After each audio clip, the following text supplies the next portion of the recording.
Hey guys, and welcome back to Semajical Gaming for Hogwarts Mystery Years 3 and 4. We are up to episode 36 of the season now, as I believe. Maybe 37, I think it's 36. Let's start with Year 4, Chapter 6 now. Here we go.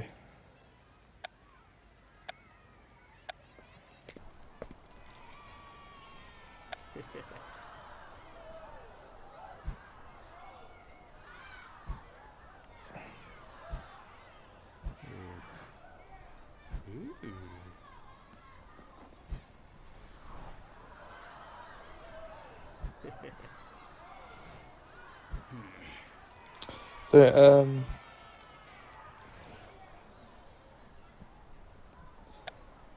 and straight away, we are forced into the waiting game. So I'll see you after this. Rightio, guys, it's time now to go and talk to Rowan. So to the Great Hall, we a go.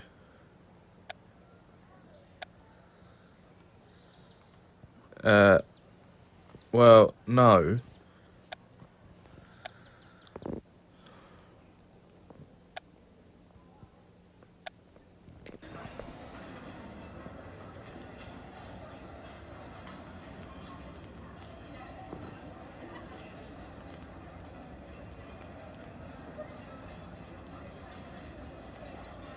There he is.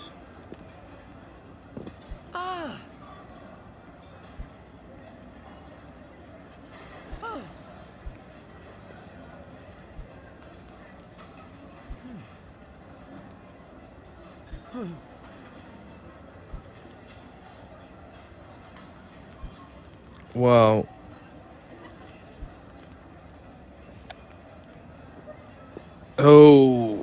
oh dear, I don't think I've got a chance. Let's try it anyway. So, why do you want me to go? You grew up around trees? Oh.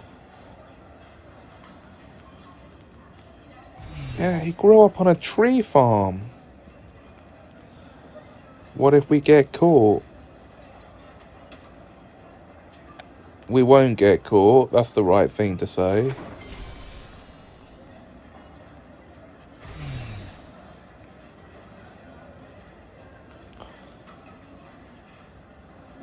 Okay, you studied the forest.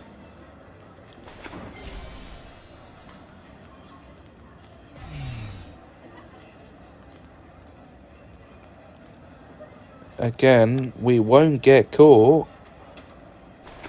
Well, there's no guarantees of that, but you know, we haven't done it this time.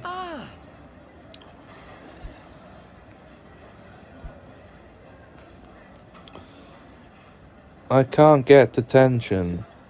It might not be that bad. I won't let that happen. No one ever gets detention. If only the third option was the right one.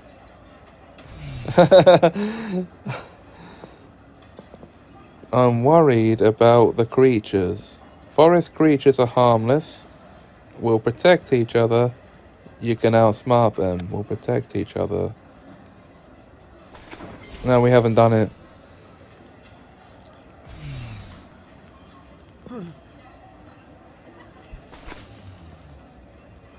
We'll try again.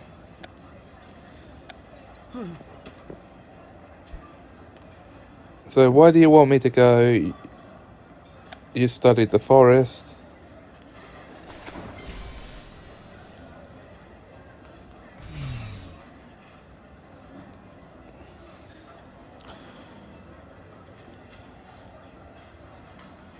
We won't get caught.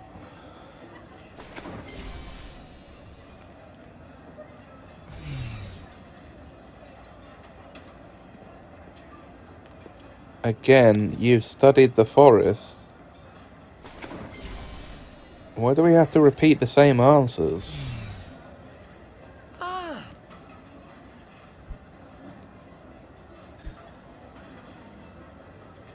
I can't get detention. I won't let that happen.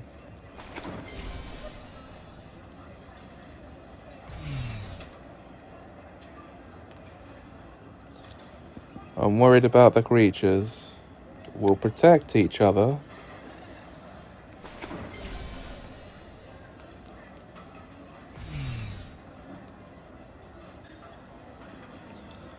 Again, I won't let that happen.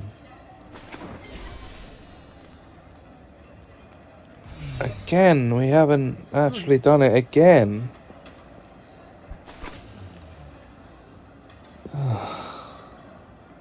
It's gonna be a tough nut to crack this one.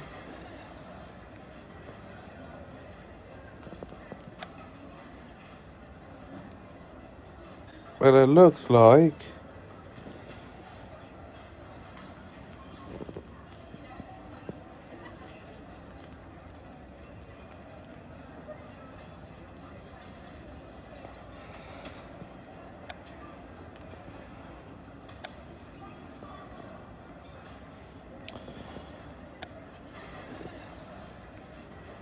I'm gonna need to do one of these.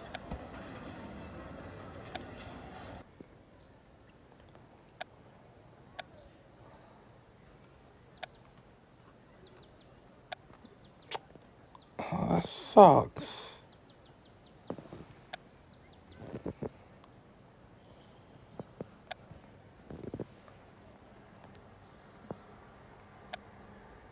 Well, it's not gonna work.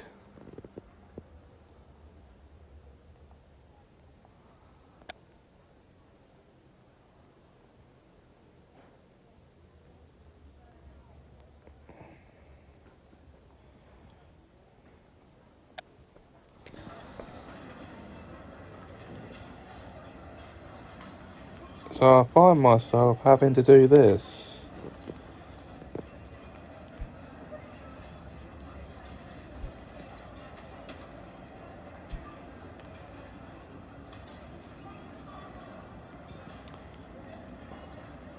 So, one of the coldest classrooms at Hogwarts.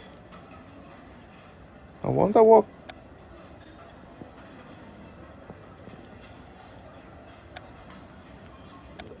Surely that's gotta be the potions classroom, right?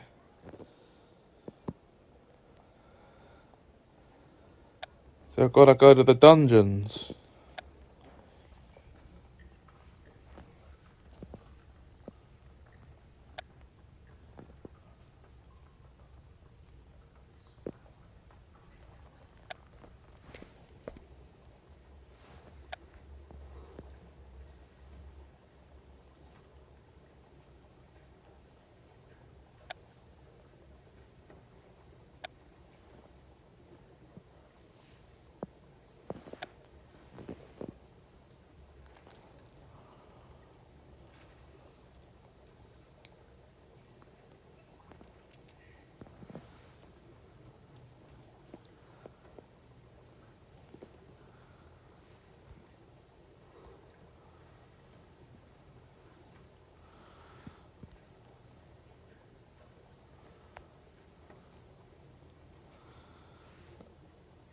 There's gotta be something I can interact with.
Oh, come on.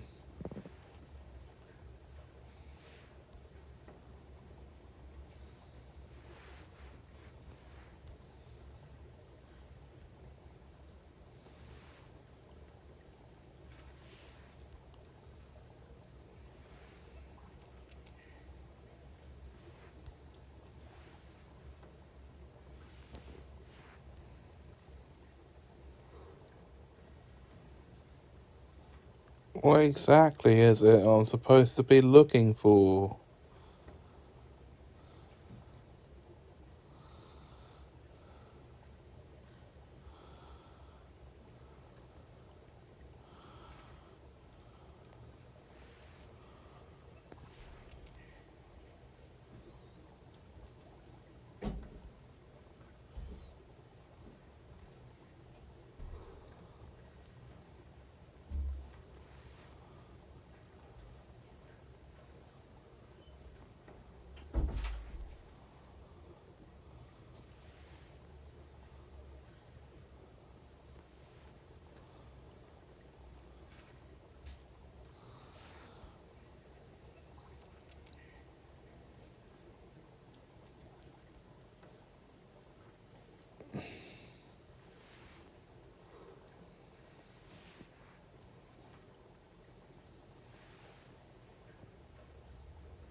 There's nothing to interact with.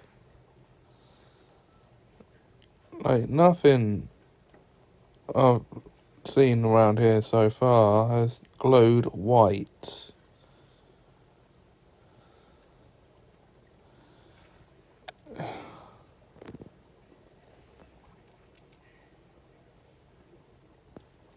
Yeah, well, I've done that and there's nothing there.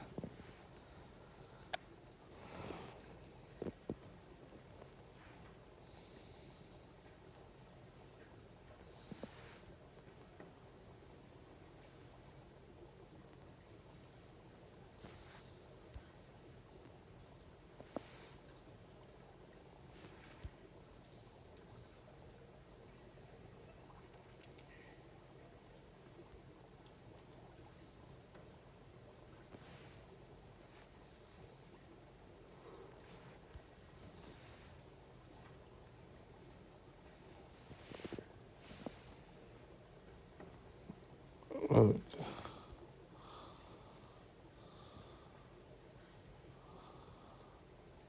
what is it I'm supposed to be looking for?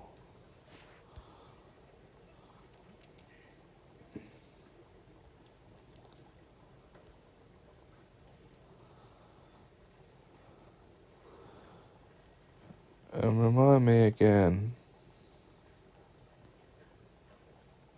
why I've agreed to do this.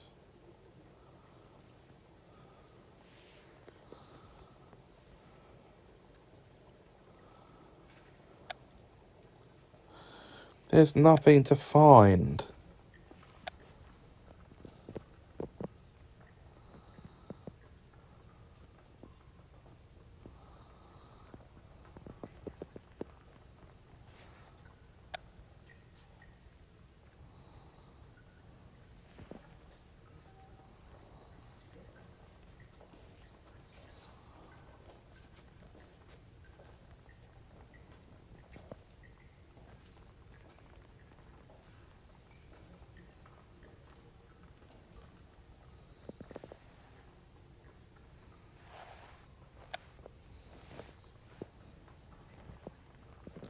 Like, seriously. There's nothing to find down there, so what's the point?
Yep.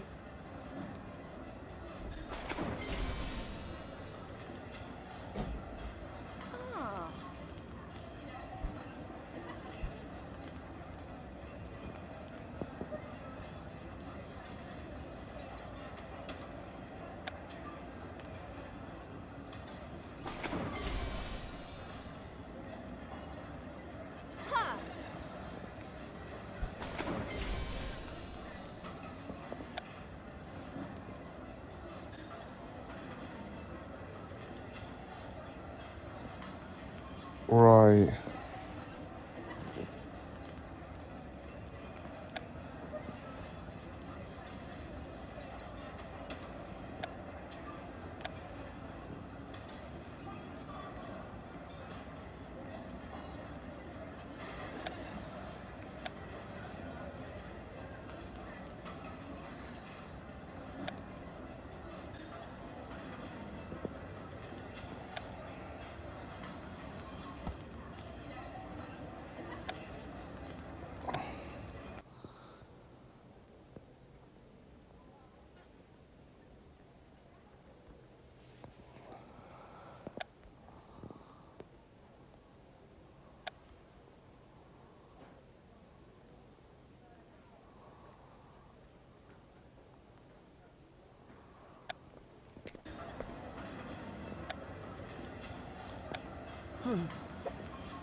So,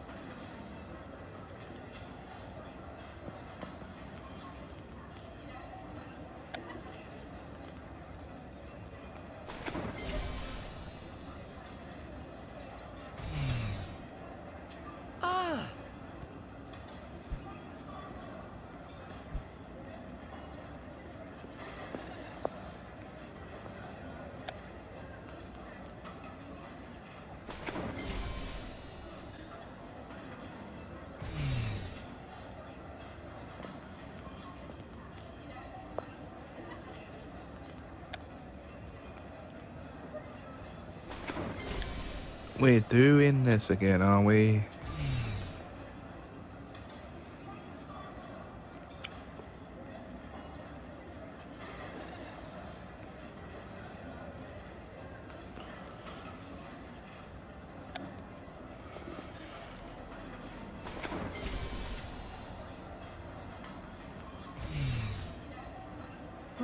I'm gonna have to get my attribute points up.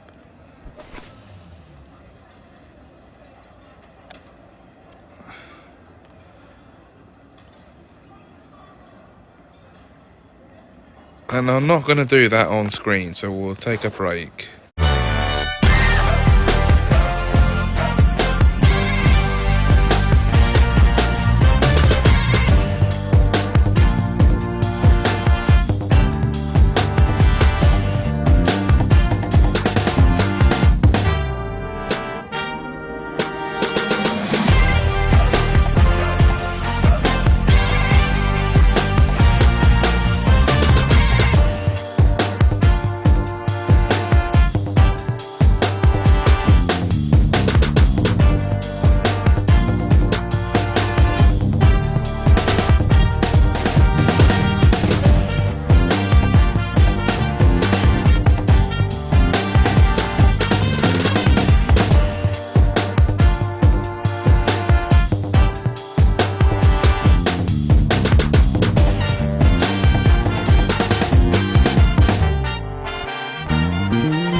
Hi guys, and welcome back to Semajical Gaming for Hogwarts Mystery Years 3 and 4. Episode number 37 of the season now. And it is now time to, once again, try to continue from where we left off. Now, since the last episode,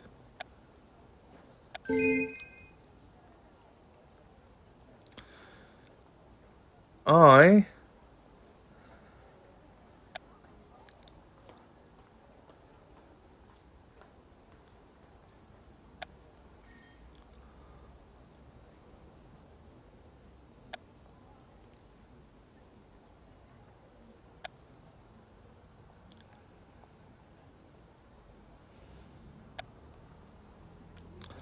have leveled up just one of my attributes. I know it's not going to be enough to convince him, but I'm going to try this again, because we can't stay stuck on this chapter of the game forever.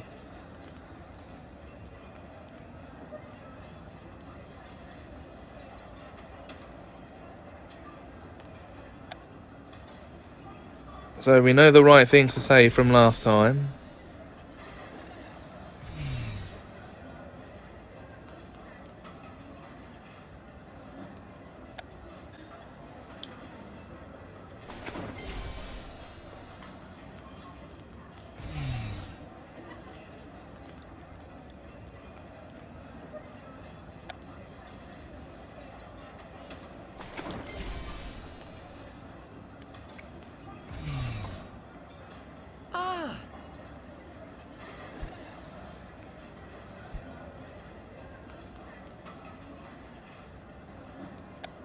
I won't let that happen.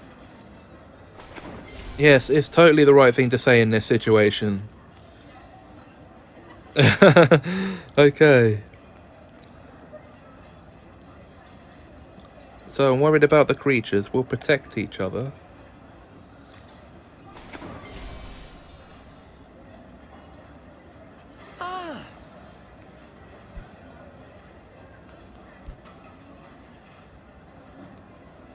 Isn't there another way? Trust me, this is the best plan. Yes, but I like to live dangerously. Maybe there's no time.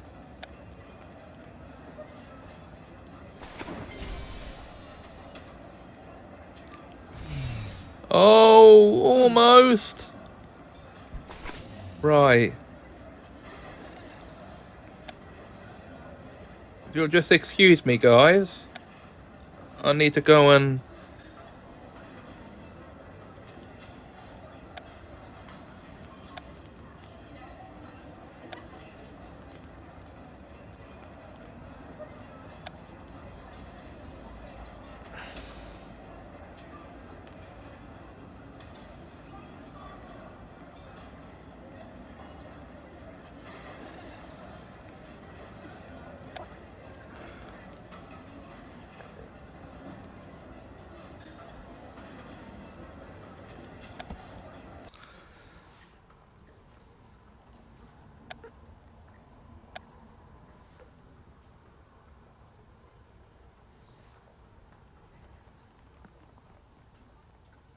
Whoa, come on. Mend it, mend it, mend it.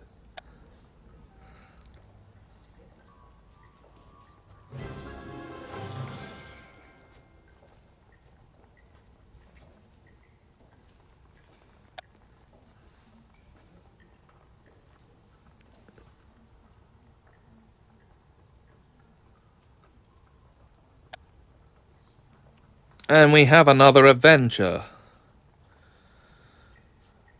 Oh. Okay.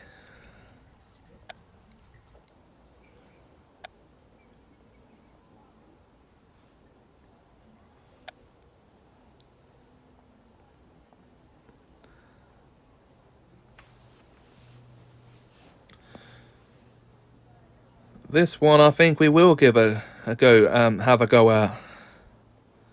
So let's start, shall we?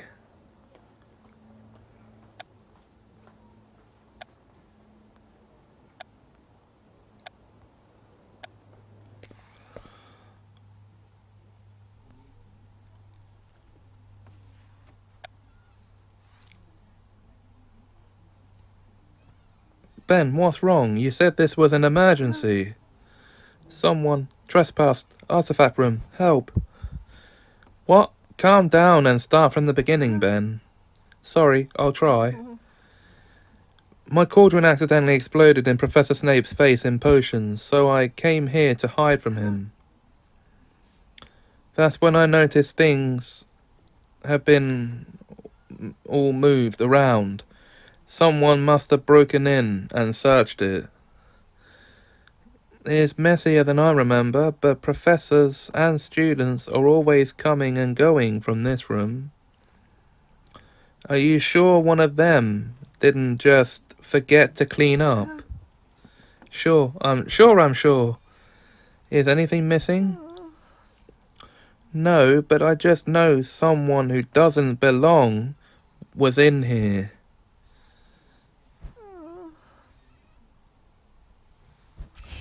I can't say that. I believe you, Ben. If you think something's off, then something must be off. Thank you, Semajical.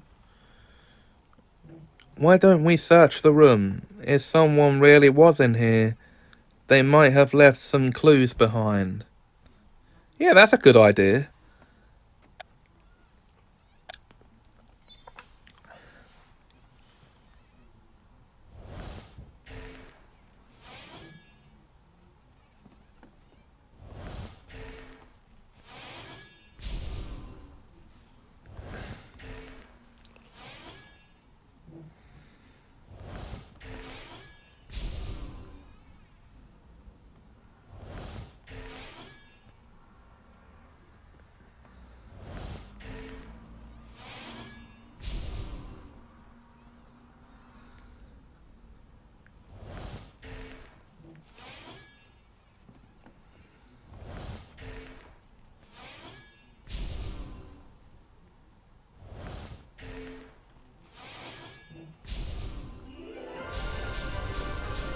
Okay, so we're done that.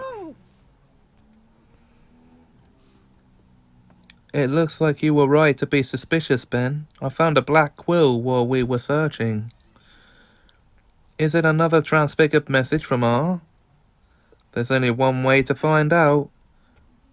Reparafage!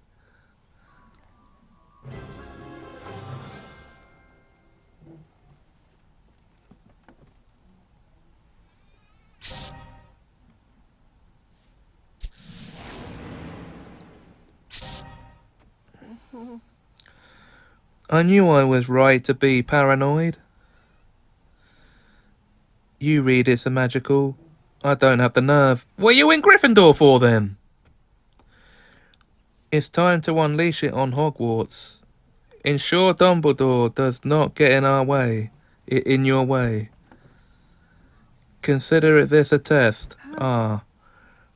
Is R planning an attack on Hogwarts? It certainly sounds that way. But who is R instructing? What's being tested? And more importantly, what is it? I have no idea. But I do know that I don't want to be there when you find the answers to those questions. Ben, when was the last time you were in the artifact room? A few days ago, I suppose. Then there might still be time to stop whatever R has planned. I'm going to warn Dumbledore about the threat to Hogwarts right now. You do that. I'm going to go back to the dormitory, curl up under my covers, and never come out. Warn Dumbledore. Okay.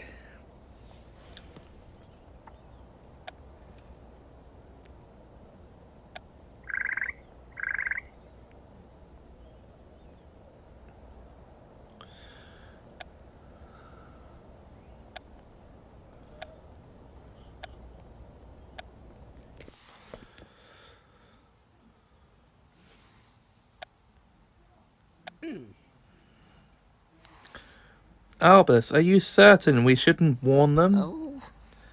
Minerva raises a good point. patrols can only do so much. Yes, for now it's best to keep this to ourselves and carry on as usual. Quiet. It seems we have an audience. Oh, sorry to interrupt, Professor Dumbledore, but this is urgent. It's quite alright. Go ahead, Mr. Baratical. I think Hogwarts may be in danger. That does sound serious. Would you mind filling us in? Of course, Professor. I'll tell you everything I know. Okay, here we go.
Thank you for bringing this to our attention.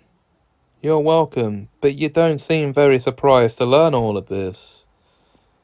Do you know something you're not telling me? Whoever sent that message has something to do with my brother and the cursed vaults. And if they are planning an attack on Hogwarts, I want to do everything I can to stop it. Mr. Baratical, I understand you feel strongly about this. But it's our responsibility as Hogwarts staff to protect the school, and yours to devote yourself to your studies. If there is a threat to the school, we will see to it ourselves. But Professor, I have been lenient in the past, but I'm afraid I must put my foot down on this one. Can you promise you will let us handle this and not get involved? I promise, Professor. I won't look any further into it. I am glad to hear that. Though I must warn you, I will be holding you to that promise. If I find you have broken it, I will have no choice but to take appropriate action. Don't worry, Mr. Baratical. We will not let any harm come to you or any of the students at Hogwarts. I know, Professor Sprout. I suppose I'll just head back then?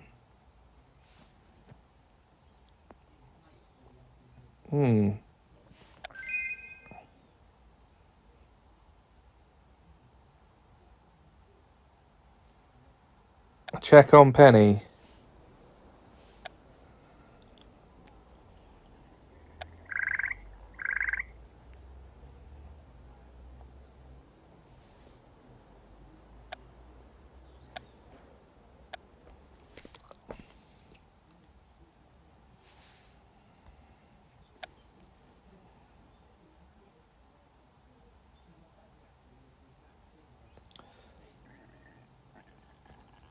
I came as soon as I could, Tonks. What happened to Penny? Is she alright? I wish I knew. Madame Pomfrey refuses to let me near her. She insists she needs rest. Let me try reasoning with Madame Pomfrey.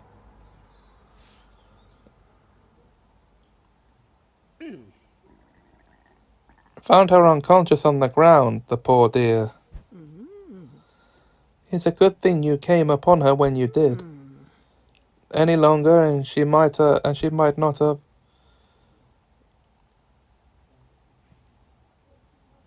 Are you talking about Penny? Is she all right? Miss Hayward will be fine. Then can we see her? This must be the 15th time you've asked me, Miss Tonks, and my answer is still the same. No. 23rd time, actually. I've been keeping count.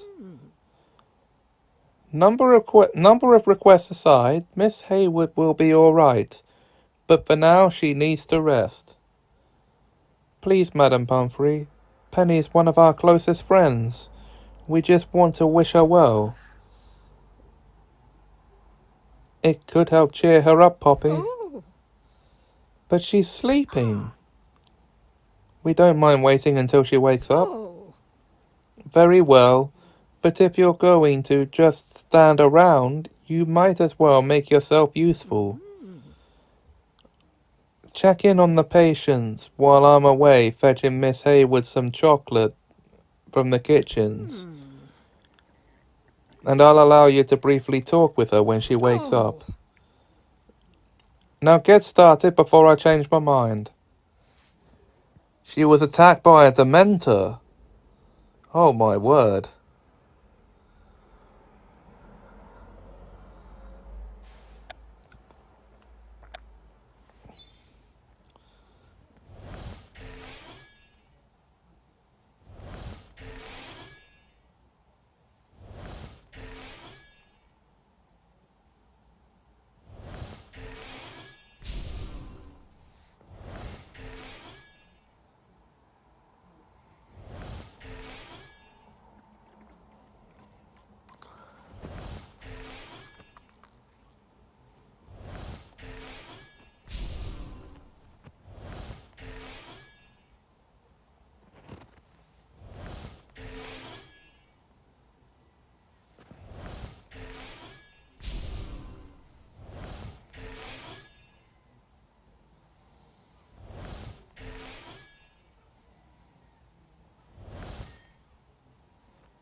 And this is where we need to take our break, guys. So I'll see you when we come back. Rightio, guys.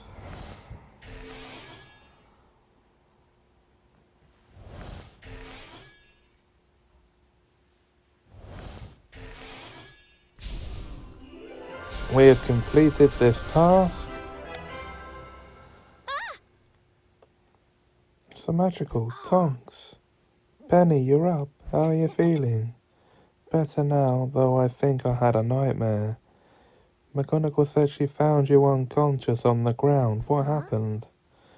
I'm not entirely sure. The whole thing is mostly a blur. I can only recall bits and pieces. Though I do remember seeing something curious, hearing something disturbing, and feeling very odd. What was the last thing you saw? What was the last thing you heard? What was the last thing you felt? What was the last thing you remember seeing? I remember seeing my breath and noticing there was suddenly frost on the grass. It was unusually cold and dark for this time of year. How could this have happened? This might be related to a transfigured note Ben and I found in the artifact room. It was signed by R, just like the threatening letters sent to Ben in our second year. It mentioned something being unleashed on Hogwarts. I wonder if that's what attacked Penny. If Hogwarts is in danger, we have to do something. I know, I promised Dumbledore and the professors I would let them handle this. But I can't just sit back and do nothing. Penny, can you remember where you were when you fainted? The training grounds. Then that's where we're headed next. Oh dear.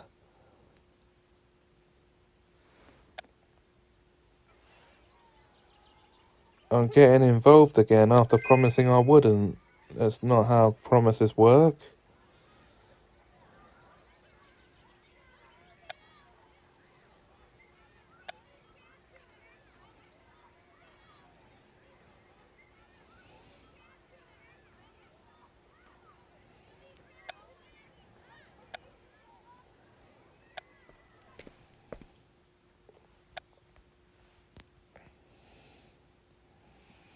Penny was around here when she fainted, so let's start by searching this area. With any luck, we can find some clues about who or what attacked Penny and R's connection to it all. That's a good idea. But this place is huge and we don't even know what we're looking for. Penny said the area around her suddenly got cold and frosted before she blacked out. So we should look for signs of something that could have caused that. Remnants of a freezing spell, perhaps?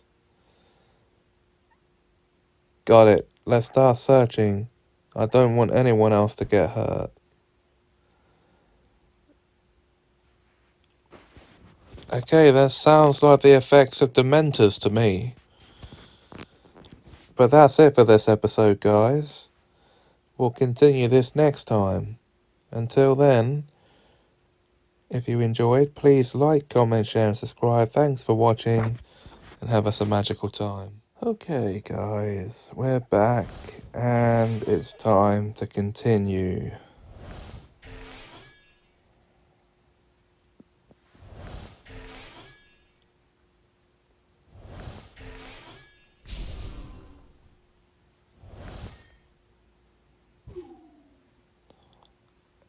And once again,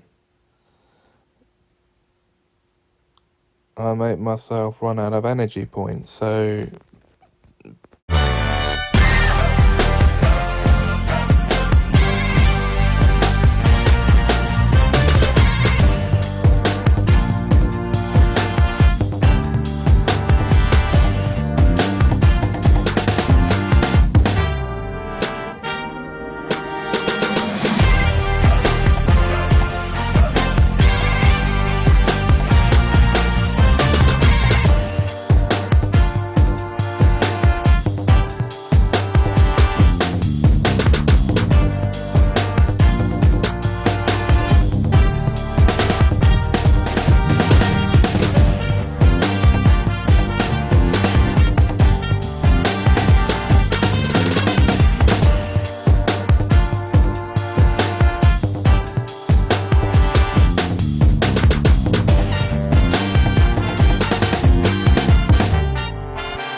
hey guys, and welcome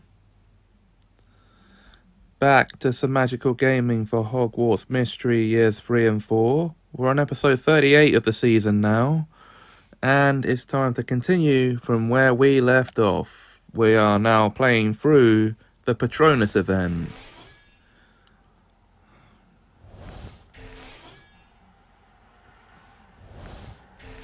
And this is a 5-star task, so we will be needing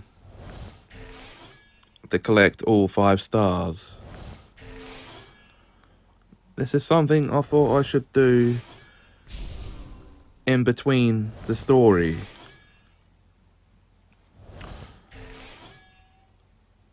Even though usually when I do these events, I fail them. I've only ever succeeded with a couple. So that's the time to take a break, guys. And we'll see you back here after this. Okay, guys, let's do some more of this thing.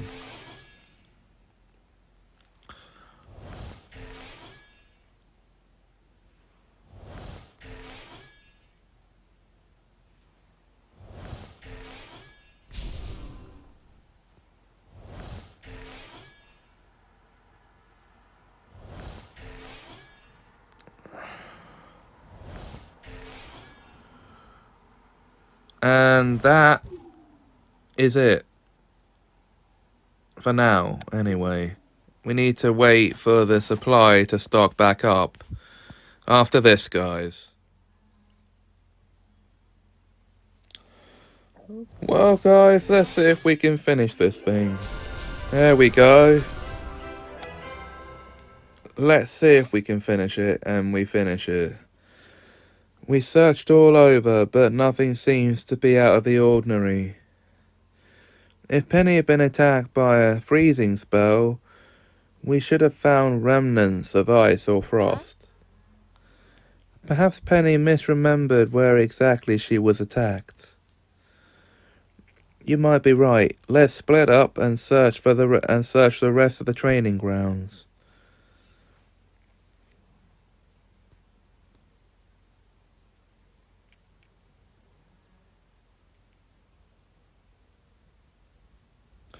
Nothing here either.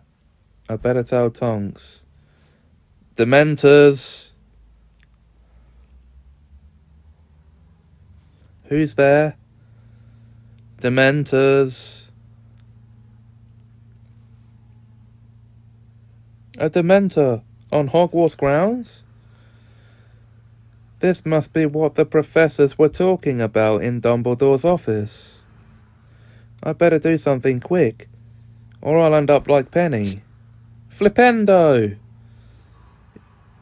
Yeah, you're gonna try and Flipendo a Dementor. I don't think that's gonna work somehow. Oh, for fuck's sake!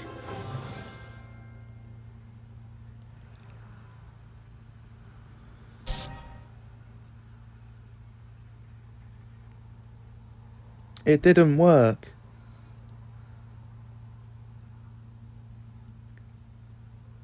What do I do?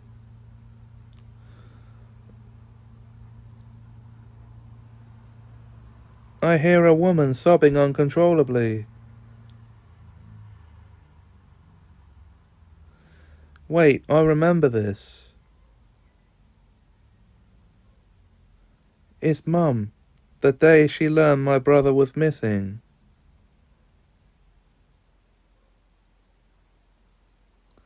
No! Semajical! Expecto Patronum! Oh! Semajical, are you alright? No, that was terrifying. It felt like all the warmth was being sucked out of me. I was just about to lose all hope when you rescued me. Thank you, Tonks. I'm just glad you're safe, Semajical.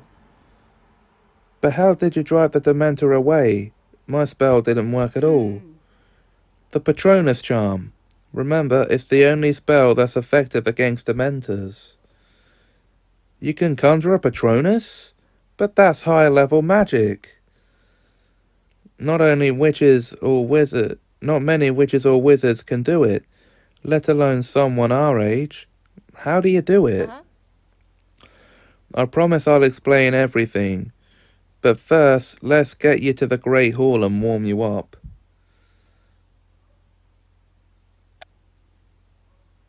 Okay. Exactly 3 days left on this.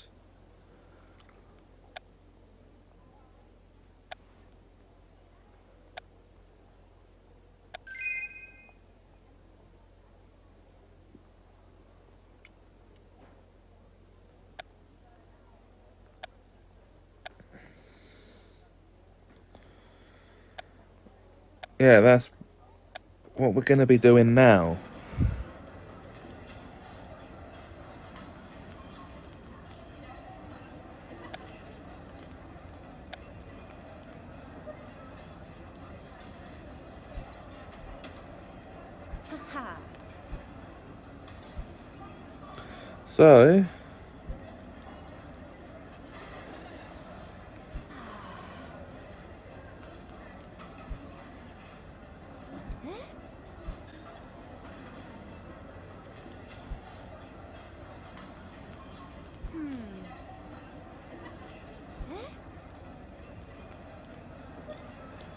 So, why would R have a Dementor brought to Hogwarts to create a distraction, to test Hogwarts defenses, to get rid of someone?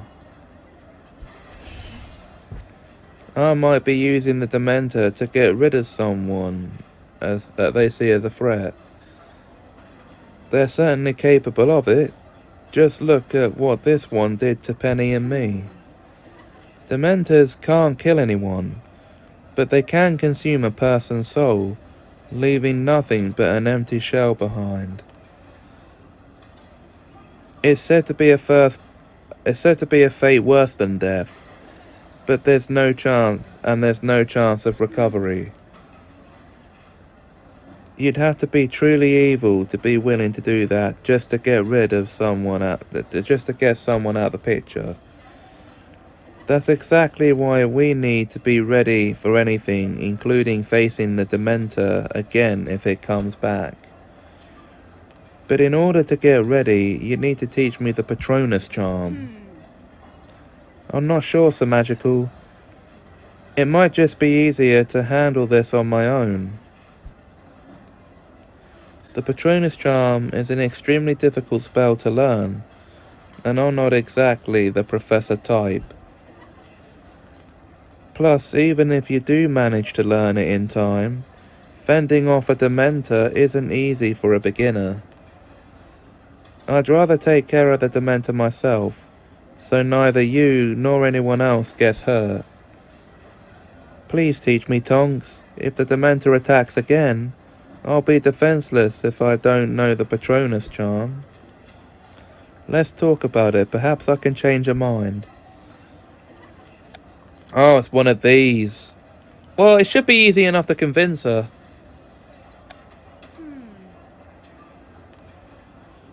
It's quicker and safer if I handle the Dementor alone, Semajical. So, isn't doing this myself easier?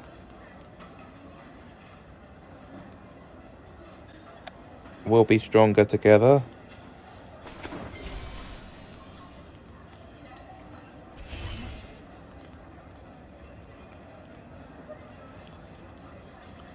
Why have me teach you? Asking a professor is risky. You're a Patronus prodigy. You're the most convenient. You're a Patronus prodigy.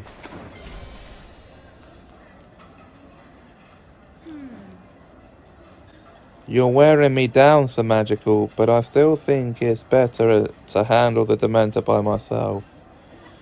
I understand, but let's keep talking. You might start to feel differently. What if I'm a rotten teacher? You can't be worse than Bins. That's a possibility. You won't be.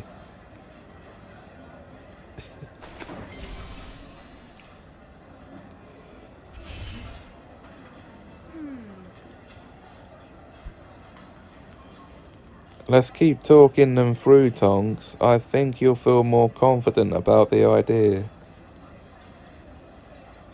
It's a very difficult spell. It can't hurt to try. I'm capable of it. If you can cast it, I'll be able to.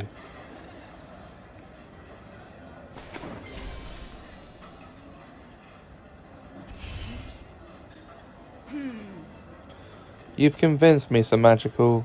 I'll teach you the Patronus charm so we can fight the Dementor together. Well, that was easy. And that is what this side quest is all about. I'm glad you decided you'll teach me the Patronus charm, Tonks. You know what they say, 2 Patronuses are better than 1. I'll try my best, but like I said, learning the Patronus charm isn't easy. Most adult witches and wizards aren't able to produce a Patronus, let alone someone our age. I was only able to produce one through a lot of willpower and training. I promise I'll give it my best and do whatever you say. Whatever I say, huh? I might live to regret this, but yes. Alright then, let's go to Zonko's. There's something I need to do before I can teach you the Patronus charm. What, play pranks on people?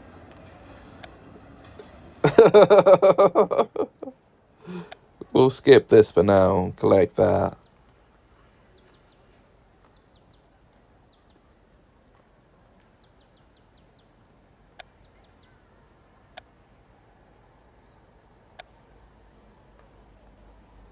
Oh, we can't do anything about that right now.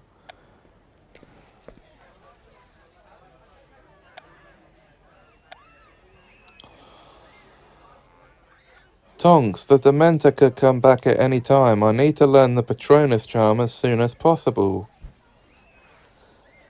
Should we really be wasting time at Zonko's? Who says we're wasting time? It's much more difficult to cast the Patronus charm if you're not in the right state of mind. Fear and other negative emotions can make you lose focus, and focus is crucial to casting a Patronus. And I don't think I need to tell you that making you feel hopeless and afraid is a dementia specialty. Or it should be speciality, there's a piece in I there. So before we begin, you need to prove you can stay positive even in dark times. That's why we're going to play a trick. Are you sure this isn't just an excuse to joke around? Give me some credit, Semajical. Even I know better than to mess about in a situation like this. Being able to have fun, even while you're worried about the Dementor and its connection to R, will be a good indicator that you can push negative feelings aside when the situation calls for it. That being said, I don't see why it can't be both. Alright, Tonks, let's do it. What did you have in mind? What sort of trick would you enjoy the most? Something discreet, something harmless, something big. I'd like something that will affect as many people as possible for maximum laughs. That's the spirit. Let's keep that in mind as we shop around for inspiration.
That's it, the perfect trick to get you in the right state of mind to cast a Patronus charm. Is belch powder. Belch powder? Think about it. We can put it in the customer's butterbeer. It's hilarious, and best of all, we can play a joke on the whole inn at once. Sounds like a plan. Let's grab the belch powder, go to the 3 broomsticks and get started. And we have to wait until we can pull the trick. So that's where another break is in order, guys. See you after this. Welcome back, guys. It is now time to continue with this event. And we are going to go and pull our prank. So here we go. Pull the trick.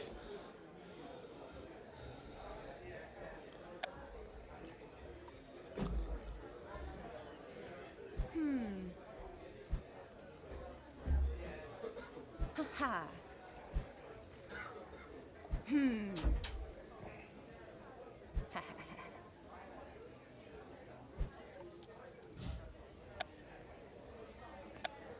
Here we go.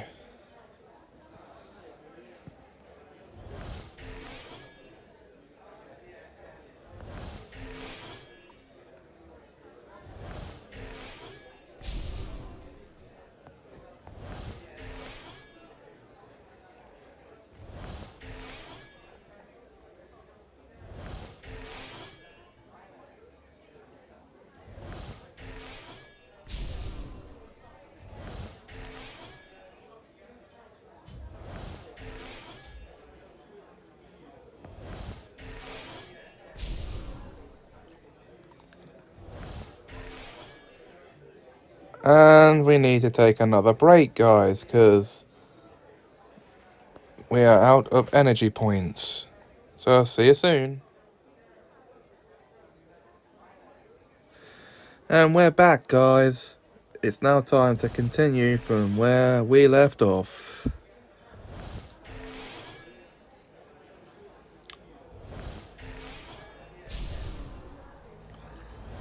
Although coming back this soon may prove to have been a mistake. Forget the may, it has proven to have been a mistake. But that having been said, I don't think there's much further to go till we have collected all 5 stars for this task, that is.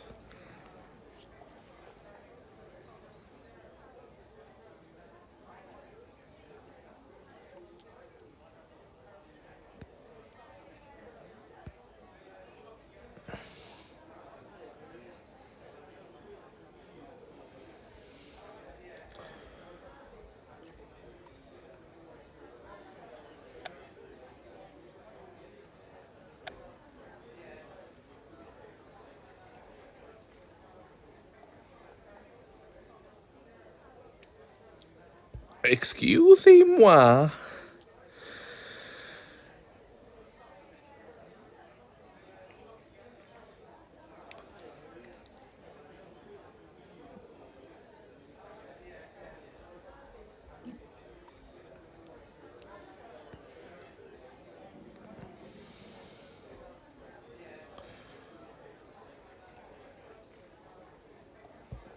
Pardon me.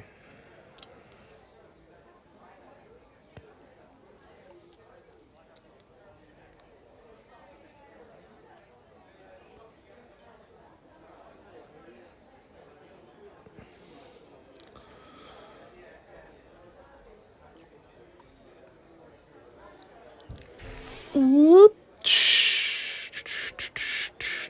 Looks like we may only need 1 more star. For this task, anyway.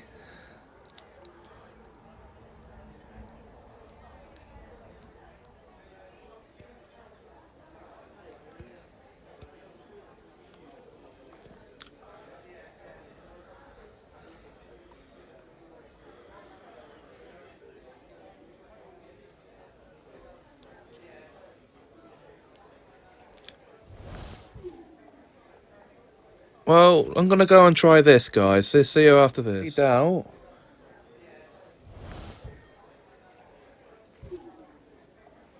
But damn it.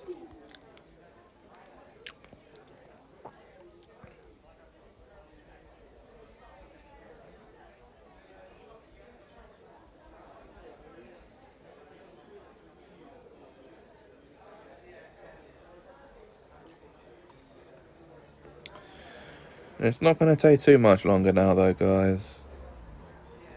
As you can see, we're nearly there. Very nearly there. As a matter of fact.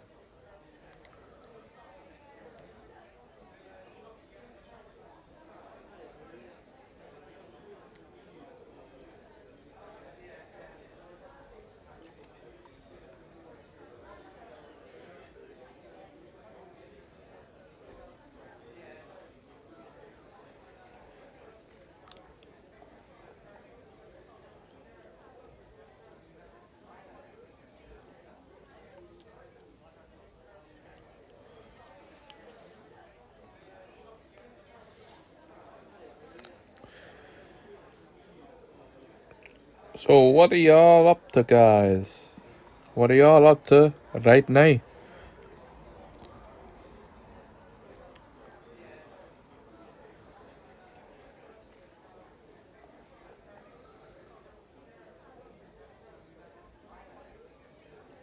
And that's right now.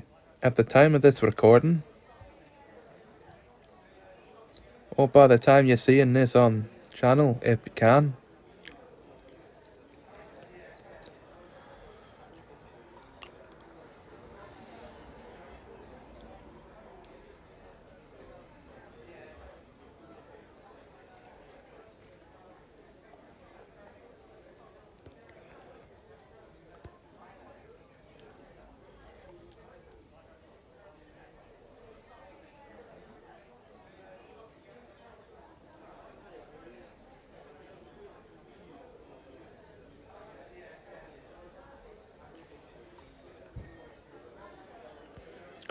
Just one energy point left to go, and we should have completed this task.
That is correct.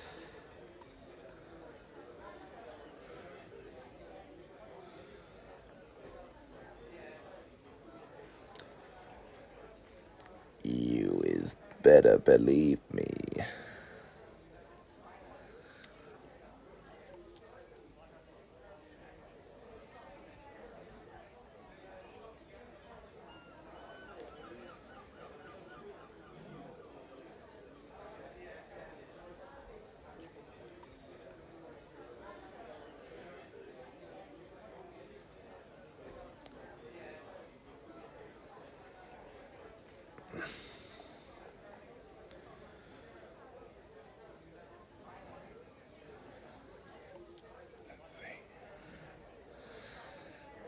Let's do this.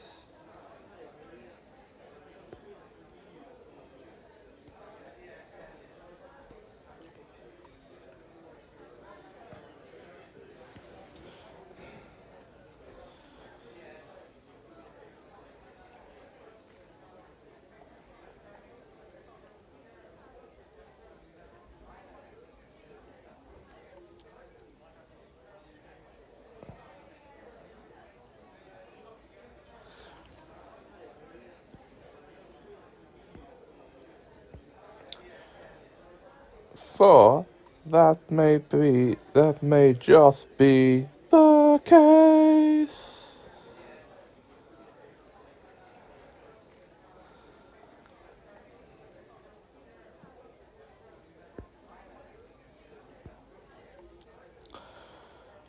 Da, da, da, da, da, da, da, da, da, da.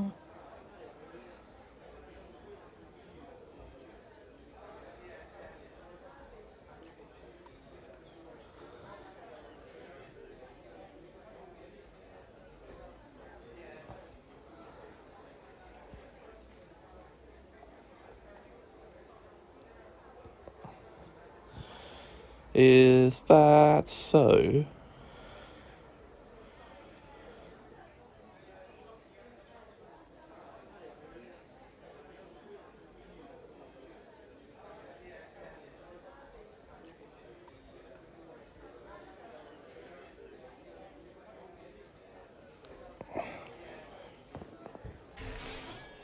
Oh, wait, yeah, that was enough.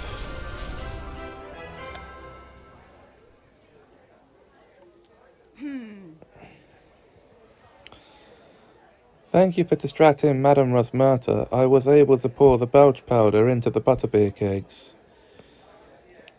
It was easy once I got us started on stringy customers. Stingy, even. If you're laughing now, imagine how much of a good mood you'll be in when the belch powder takes effect. Hopefully that means I'll be manifesting a Patronus in no time. Actually, about that, you've mentioned wanting to protect Hogwarts. But I have a feeling that's not the whole reason you want to fight this Dementor. What do you really want to learn? Why do you really want to learn the Patronus charm? I want to prove I'm strong enough. I want to uncover the truth. I want to protect my friends. My reason's the same as yours, really. I want to have the power to protect my friends. It's not that I don't think Dumbledore and the professors can take care of it. But I don't just want to helplessly stand by while they're in danger. I feel the same way. Why is that so hard for the professors to understand?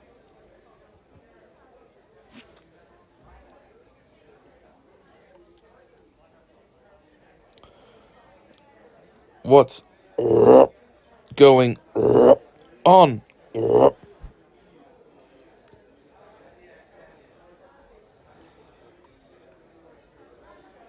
I can't stop belching.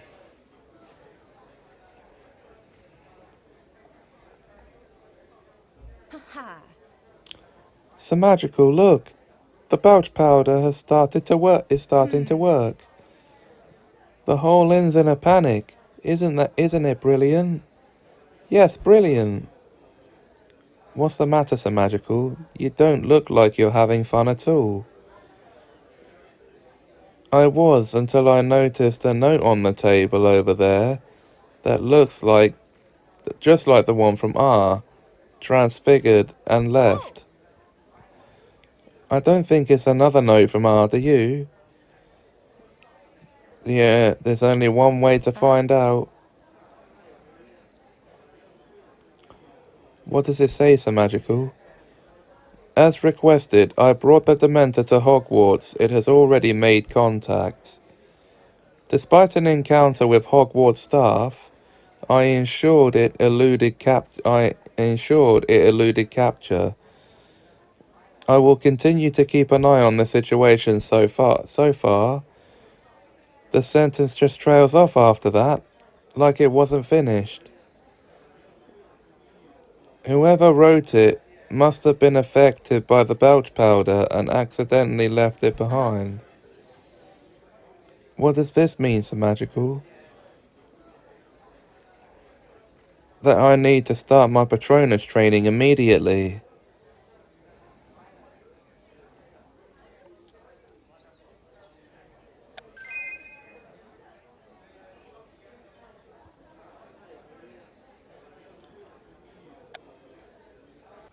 Okay, so this is where we actually start to learn it.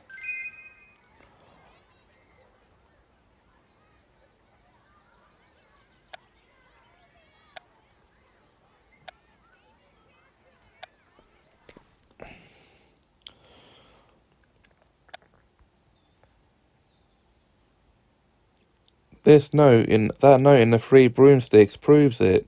That it in the message from R is the rogue Dementor. Based on the tone of the note, it doesn't sound like whoever wrote it has done anything but release the Dementor yet. Which means if we move quickly, we might be able to foil their plans before they begin. Exactly, but in order to do that, I need to learn the Patronus charm fast. That's not going to be easy. The Patronus charm is one of the most complicated, difficult spells after all. But if we start by thoroughly going over the basics and work our way up, we just might be able to make it happen.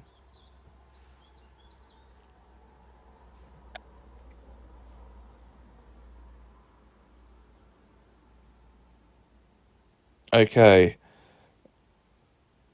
Well, on just one energy point, we're not going to have enough to do that, so we'll call it for this episode, and we'll pick up next time by starting to learn the Patronus. Until then, if you enjoyed this video, please like, comment, share, and subscribe. Thanks for watching, and have a magical time.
Hey guys, welcome back to Semajical Gaming for Hogwarts Mystery Years 3 and 4. We're on episode 39 of the season now, and we're continuing on with this Patronus 101 event. Let's learn about Patronuses now.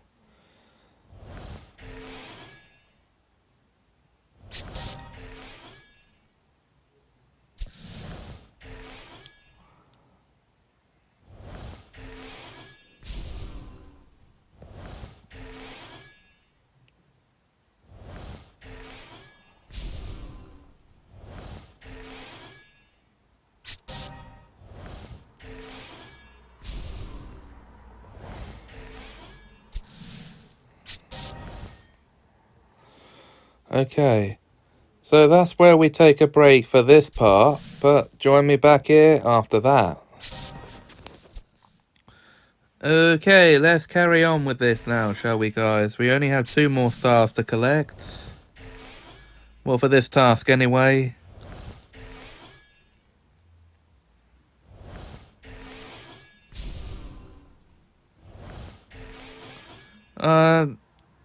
Yeah, forget what I said before, because we're nearly finished.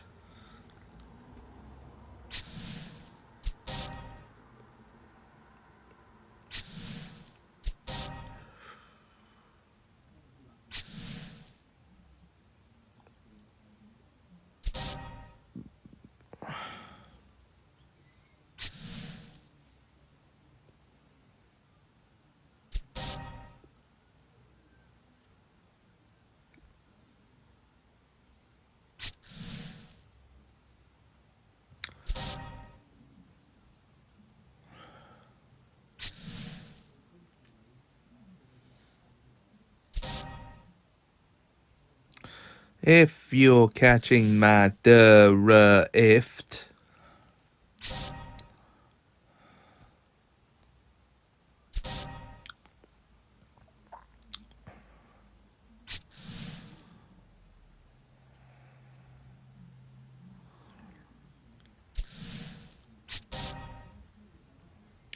Why I say it like that? Well, because I absolutely 200,000,000% can.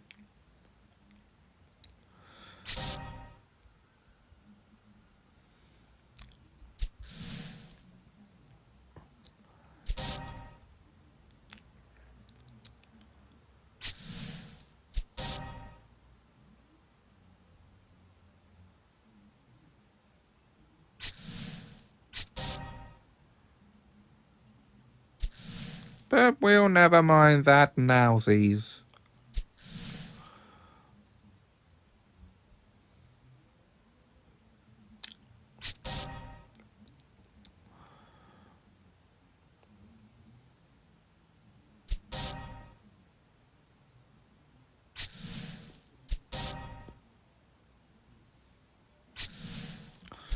I hope you all is understanding that.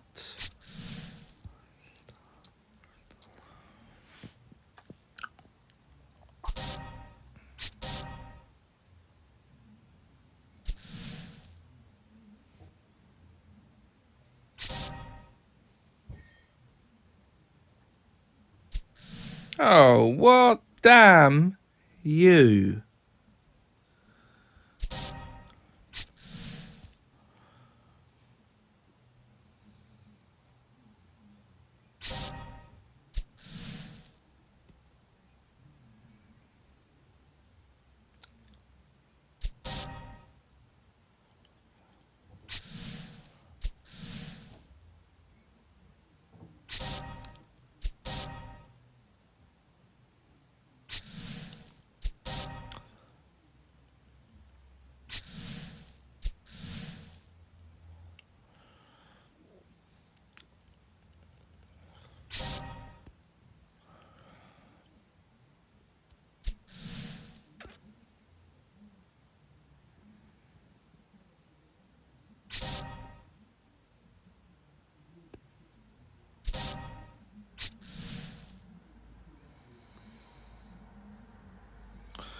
That.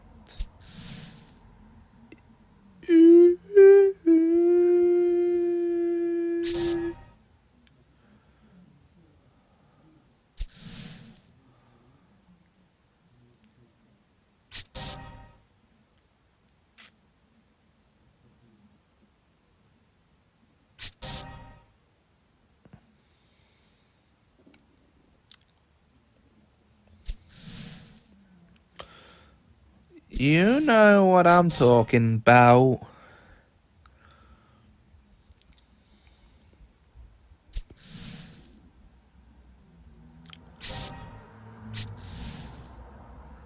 Or at least you ought to.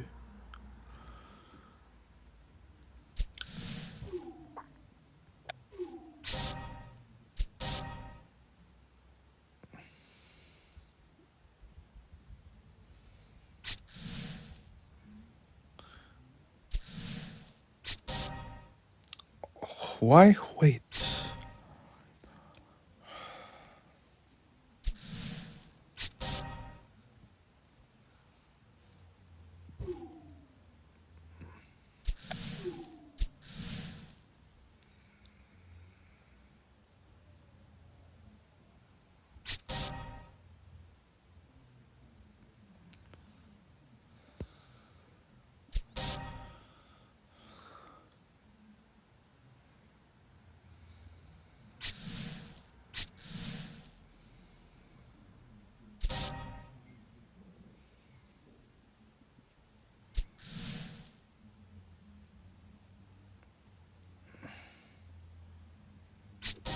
Never mind.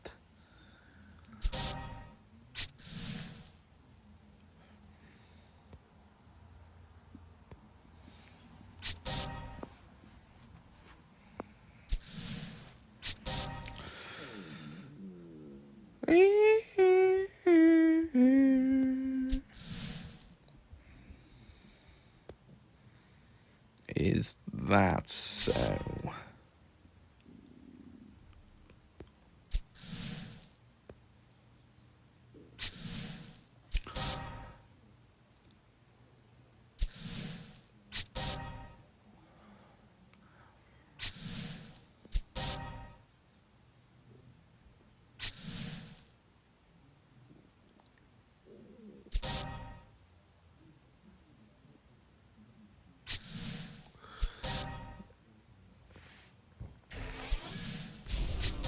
And there we go. We've, well, completed this at least.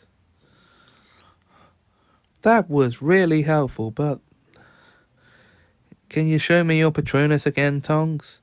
Seeing a demonstration might help me learn it faster. Since when have you known me to pass up an opportunity to show off? Expecto Patronum!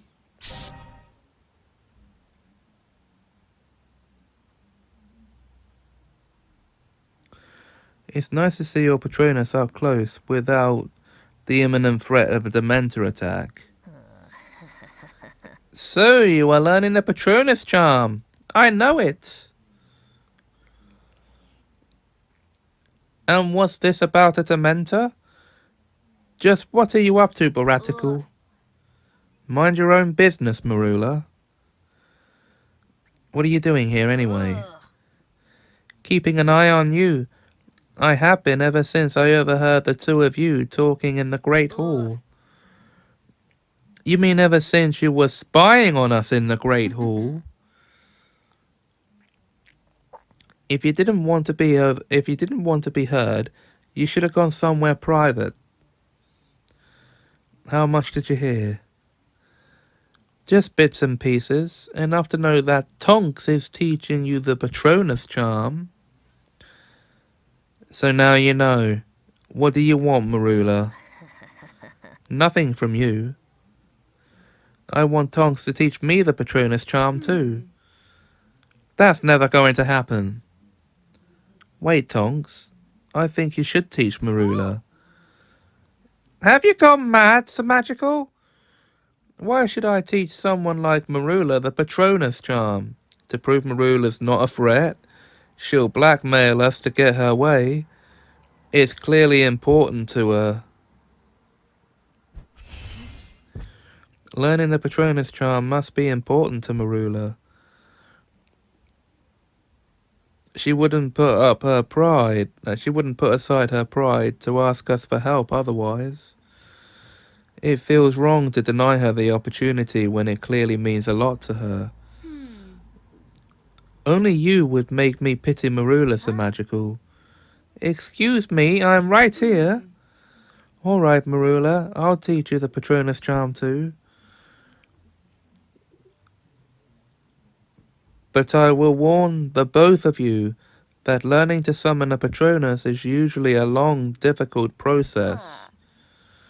The circumstances being what they are, though, we're going to have to move much more quickly than usual. I'll try to cram as much teaching into as short of an amount of time as I can. But the rest is up to you. Don't worry about me. It's Baratical you have to worry about. We'll both do our best, Tongs. So where do we begin? The library. You'll need to study the Patronus charm before you're ready to cast it. Hey, that is true.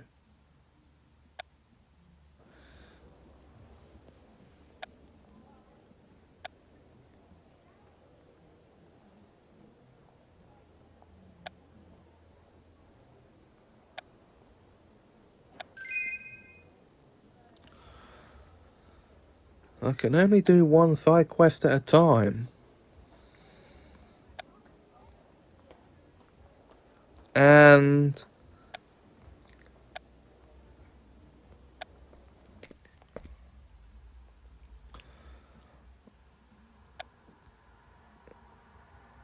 this is where we have to take another break, guys.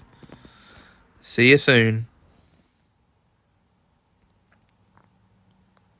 Welcome back, guys, and we now begin. So remind me why we're in the library again. Our professors always have us study the effects and history of new spells in class before we try to cast them, right? Right. So in theory, studying the Patronus charm should help you familiarize yourself with the spell. Sounds logical. I suppose it can't hurt. Great. Then let's grab a book and... Miss Tonks, you're right on time. Uh-oh. I was just about to use the scouring charm on the bubblegum you left underneath the study tables earlier. Would you care to join me? Do I have a choice? Not at all. Sorry, it looks like you two are going to have to study without me. I'll meet up with you when I'm done. Try not to kill each other until I get back. I'd hate to miss out on the spectacle.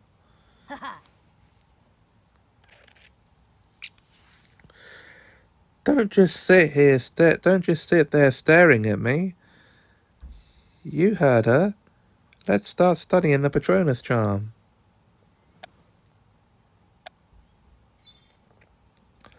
Yeah, she's not a pretty face to look at, you know. You might as well just study yourself in the mirror.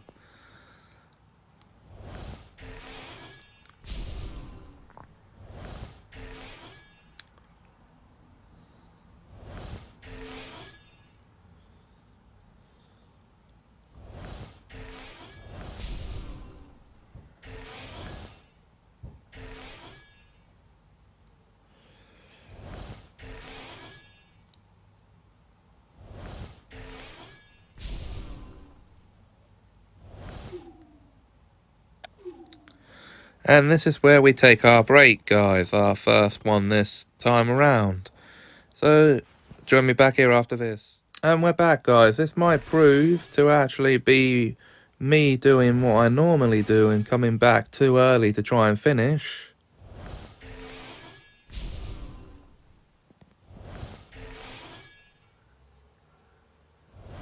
a given task. Or I might have come back just in time, and I did.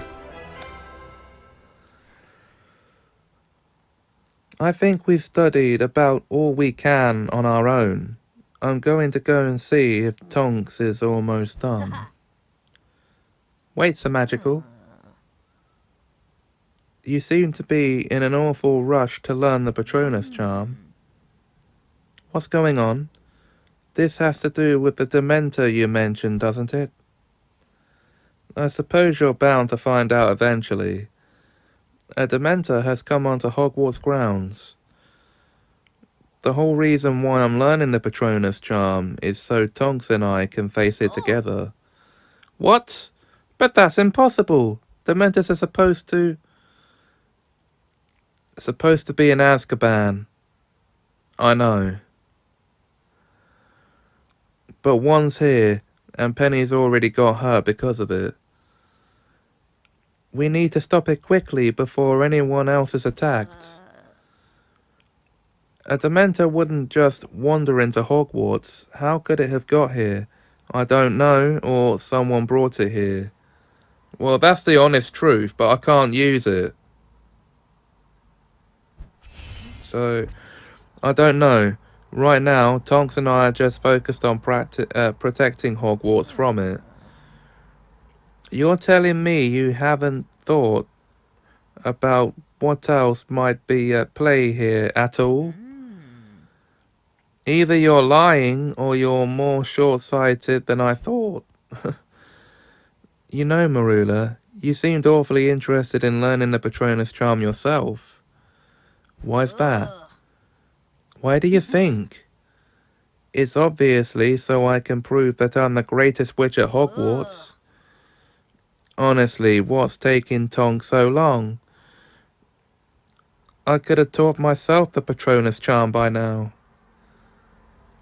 Let's wait for her in the Great Hall. I'm sure she'll be teaching us the next Patronus lesson in no time.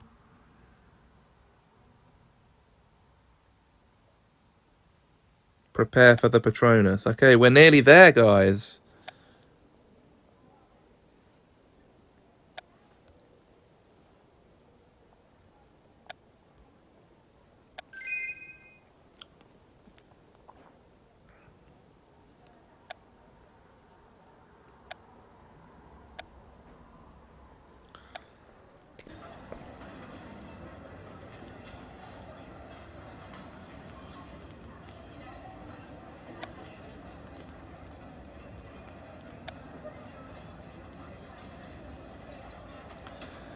How was gum cleaning duty, Tonks?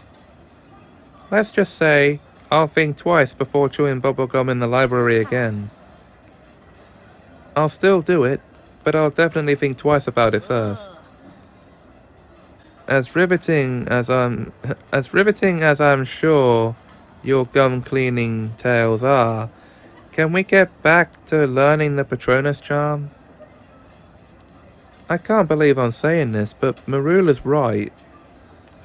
The Dementor could show up again at any moment, and we haven't even started casting a Patronus yet. Alright, Semajical, I see what you mean.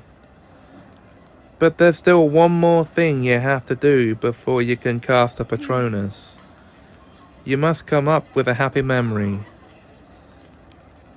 After all, the Patronus incantation will only work if you focus on a happy memory while casting.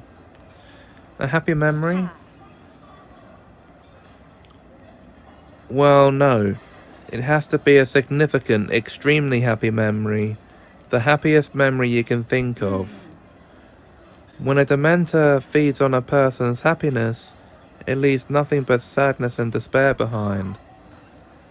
But your Patronus, born from that memory, acts as a shield of positive energy, driving the Dementor away.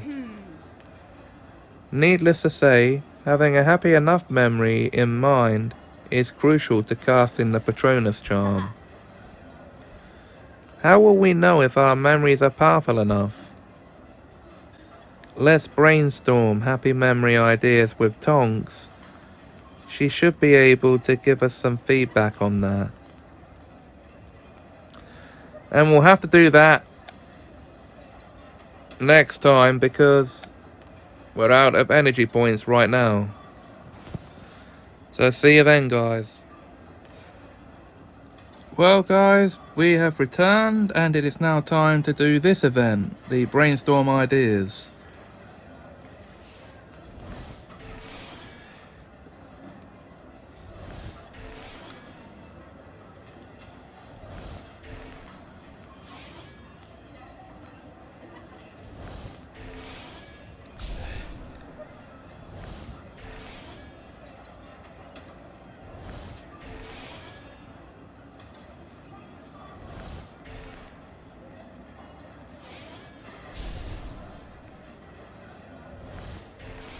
And of course,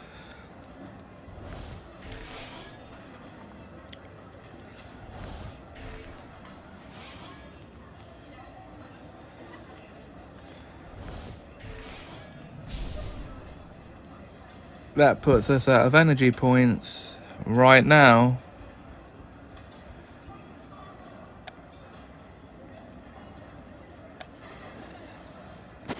So we're going to take another break, guys. See you after this.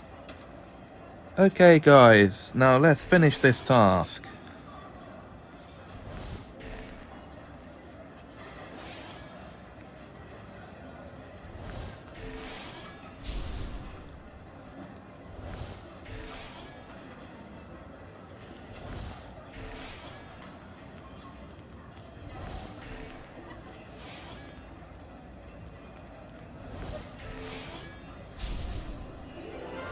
And we've done that.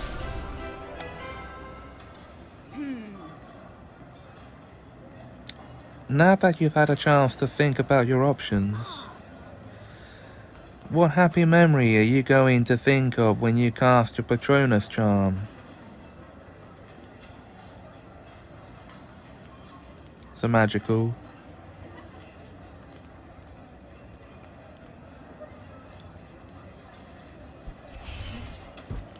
I'm going to think of the day I got accepted into Hogwarts. I was so happy to finally get the opportunity to study magic and search for my brother. I think receiving Hogwarts acceptance letter is a pretty universally beloved memory. That should work. Really, Baratical? You couldn't think of something more original? If you think my happy memory is so pathetic, Marula, let's hear yours. Nice try, Sir Magical, but unlike you, I know to keep my thoughts private. What, you're learning occlumency now? Okay, now you're finally ready to try casting up the Patronus charm. Meet me at the training grounds. It's time to start training in earnest.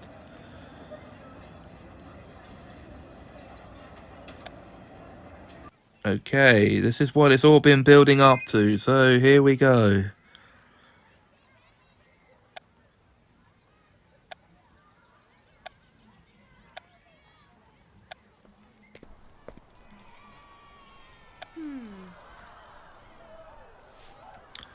Well, it's taken lots of studying and sharing, but I think you're finally ready to practice the Patronus charm. Thank goodness, I haven't heard of any Dementor attacks. But I doubt our luck will hold out much longer. There's just one last thing to go over before we begin. That's what you said last time. As I'm sure you've picked up in your studies, there are corporeal and incorporeal Patronuses. Incorporeal Patronuses are easier to produce, but they aren't as effective against Dementors and are shapeless. Whereas corporeal Patronuses are more powerful and take the form of an animal that represents your true self. Though I have heard of Patronuses changing form after falling in love. But that'll never happen to me. I can't imagine my Patronus being anything but a jackrabbit. Dun dun dun dun dun. It becomes a wolf later on, like a spoiler alert.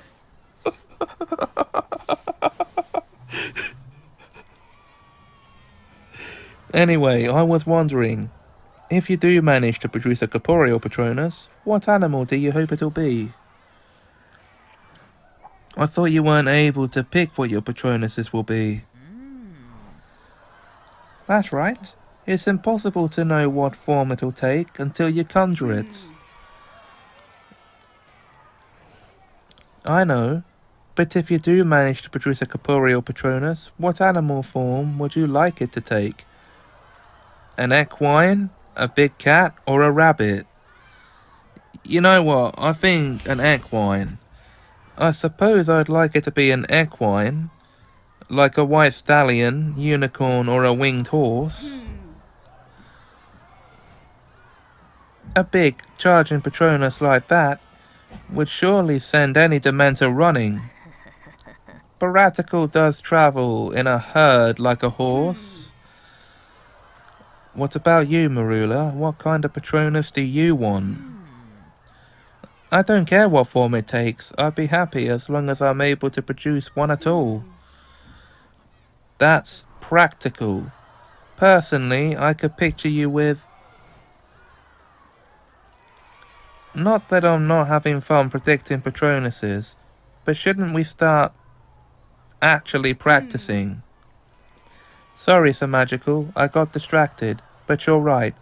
We do have a lot to go over, so let's get started. Okay, so this is where we have to take another break, guys. So we'll see you after that. Welcome back, guys. It's now time to practice the Patronus.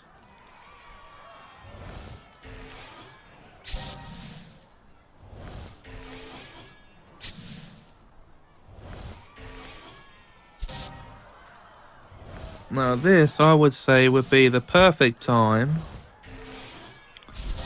to suddenly get a boost in your energy points so you can finish this whole thing in once.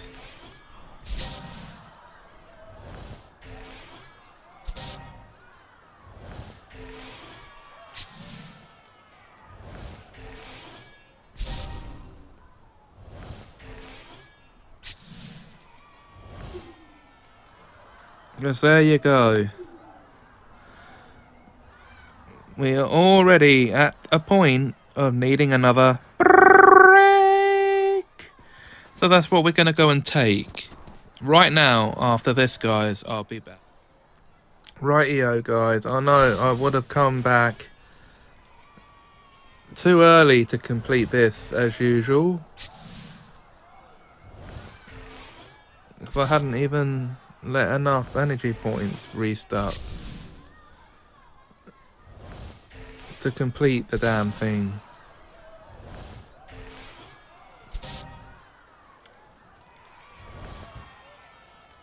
See? Told ya.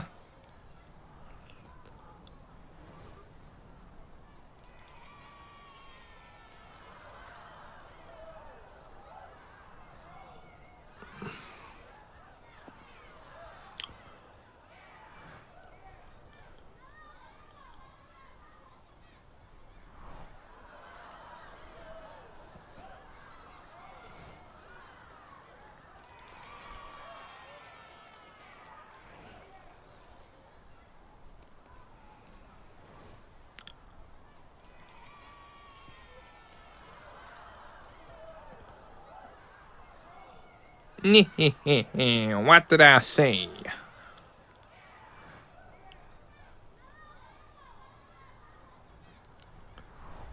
I didn't say never mind.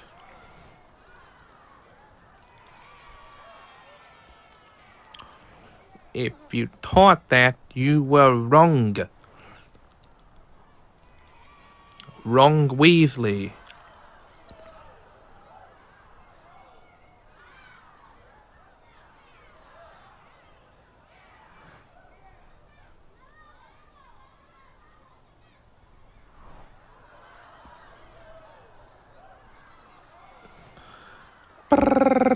Ring.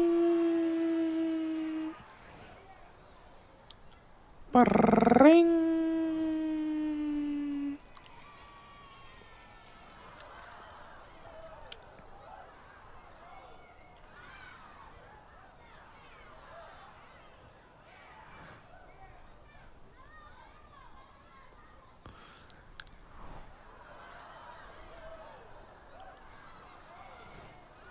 Yeah, never.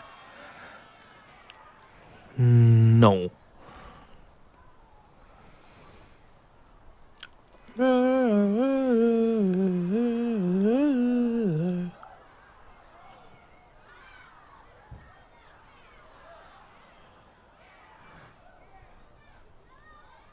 What are we doing here? I tell ya later.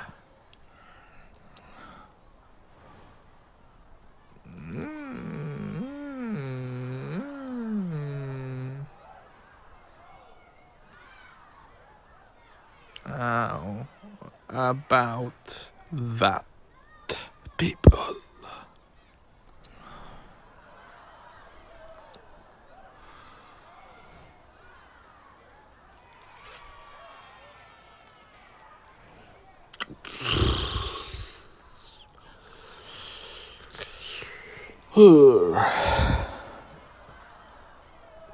Is that what you have to say about this?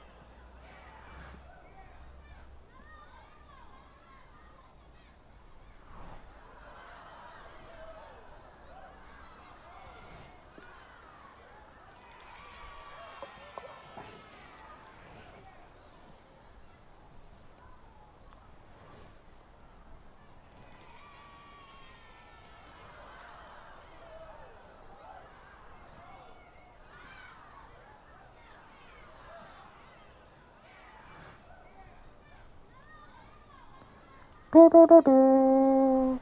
Do do do do.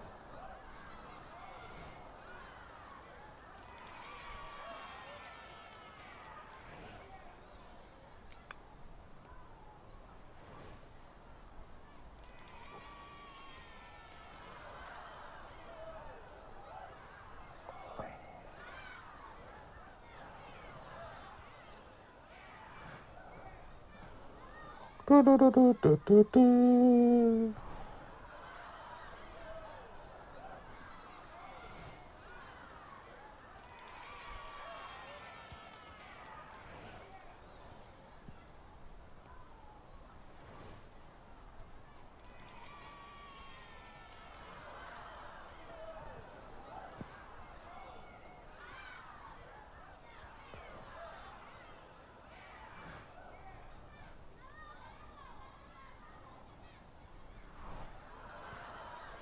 Oh, yeah?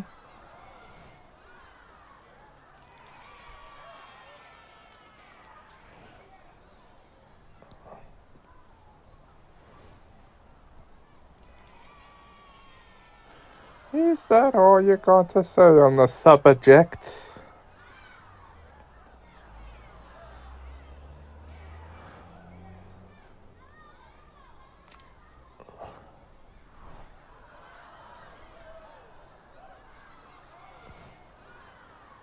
That's alright.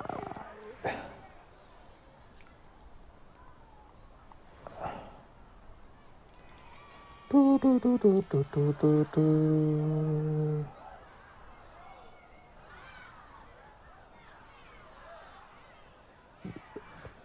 Is that all you have to... I'm not going to repeat myself. Those who repeat themselves all the time are what we call... nobodies.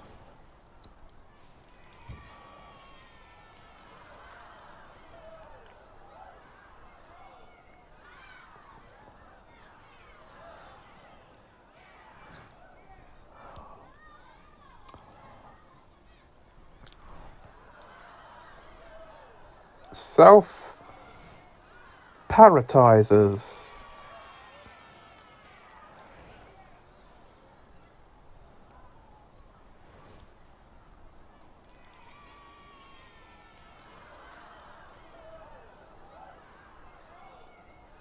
Mm.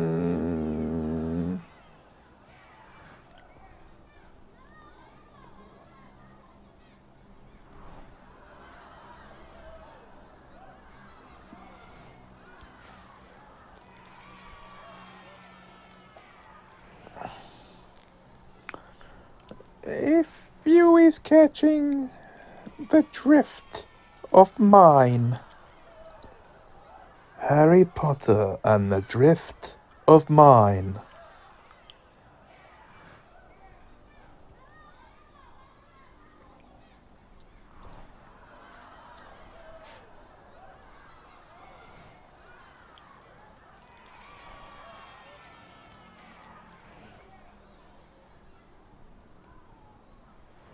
Coming never to a cinema near you.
Okay, guys. This is a pivotal moment in our dementical dementical education.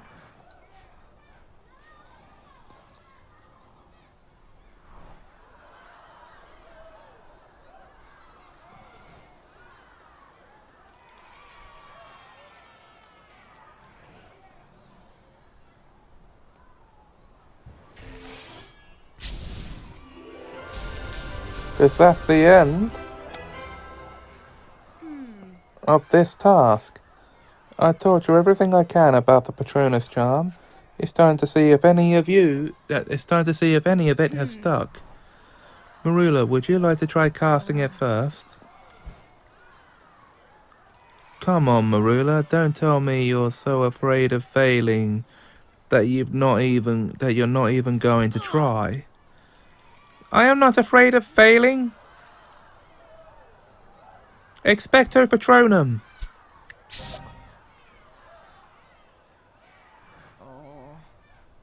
It didn't work. Don't get too discouraged, Marula. Remember, the Patronus is a ridiculously advanced spell. Any witch or wizard would have trouble learning it this quickly. Your turn, Semajical. Give it a try.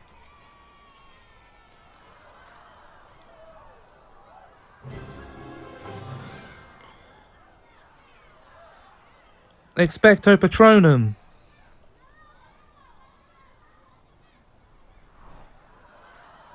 That didn't go as well as I'd hoped. Perhaps not, but it's still a great start for your first try. Thanks, Tonks, but a great start isn't going to fend off the Dementor attacking Hogwarts. Do you want to try practicing again? Actually, I was thinking we could ask Professor McGonagall for help. Oh God! Considering she's the one who saved Penny from the Dementor, she must know the Patronus charm. Why not? With any luck, she might help us figure out what we're doing wrong. But didn't Dumbledore and the other professors tell you to let them handle the Dementor? Won't McGonagall get suspicious that you're up to something if you ask her? If you ask for help with the Patronus charm? I'll handle that. Just follow my lead. Oh dear. Yeah, she will get suspicious. I don't think that's a good idea. Okay.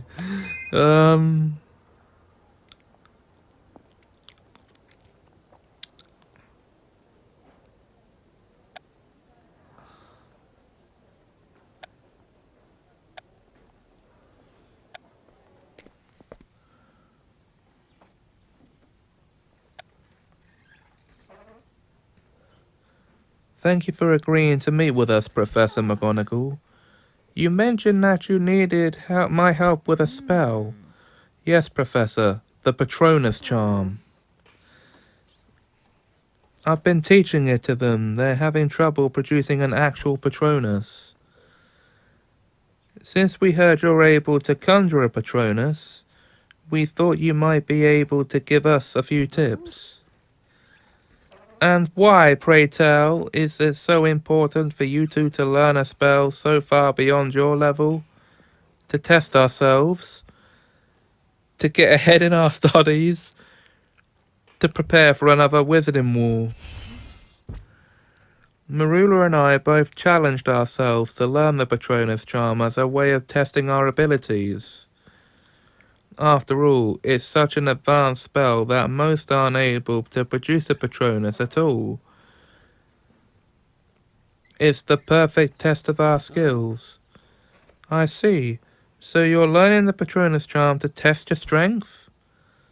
That's right. Is this true, Miss Snide? It's true. Learning the Patronus charm would prove I'm the best witch at Hogwarts. I assume you're coming to me with this very specific out of the blue request? So soon after our talk in Dumbledore's office. It's just a coincidence, then, Mr. Baratical. Yes, Professor. Very well. I'll teach you about the difficulties many face when casting a Patronus. But that is all.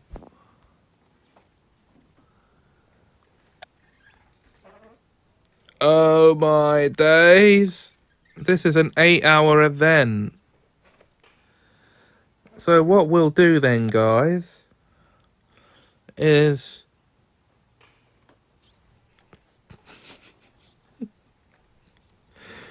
we'll leave it here for this episode and we'll start that in the next one.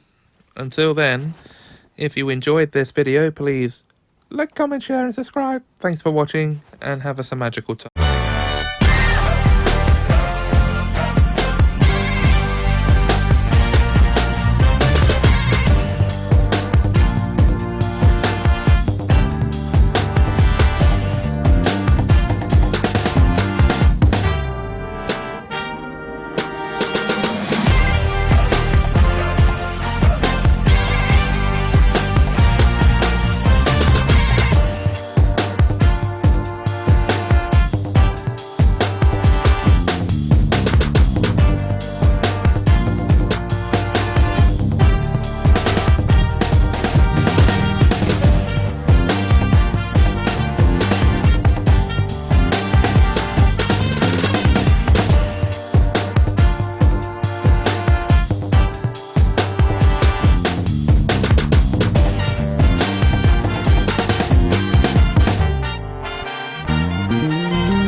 Hi guys, and welcome back to Semajical Gaming for Hogwarts Mystery Years 3 and 4.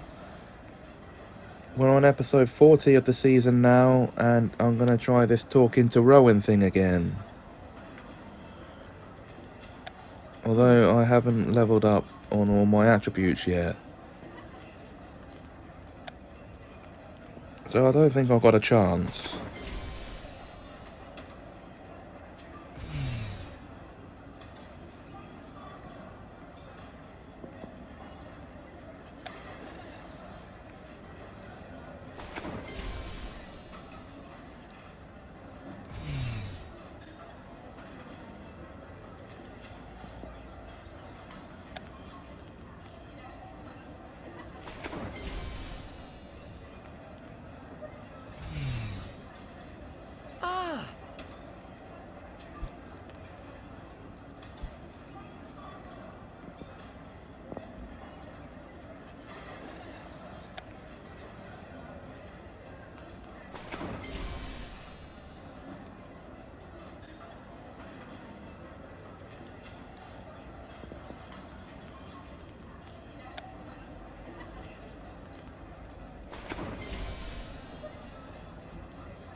Well,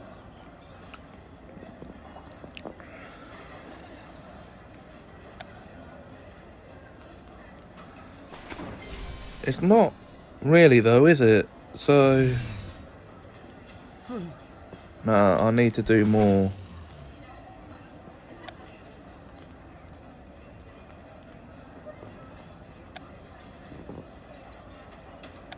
So, I know I don't normally do this, but as I'm already recording, I might as well. Let us begin.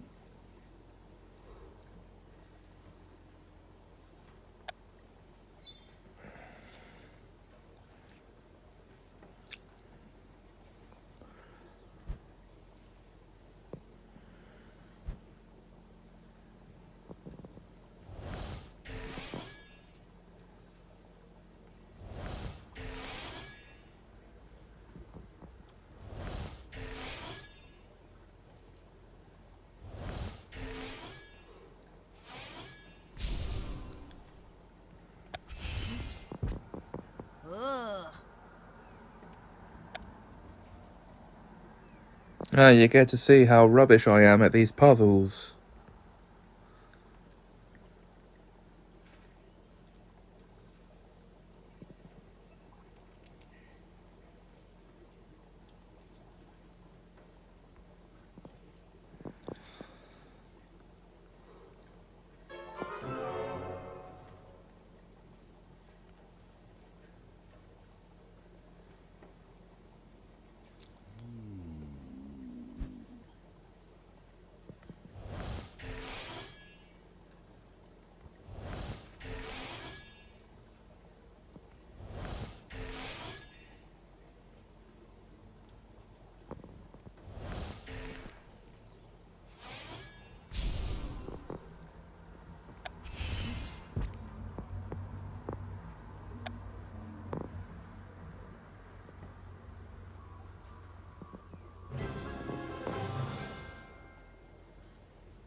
Wipe that foolish smile off your face.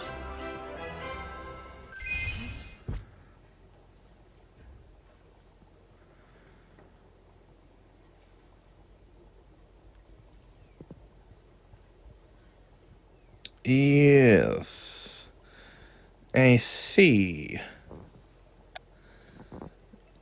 What else could I do?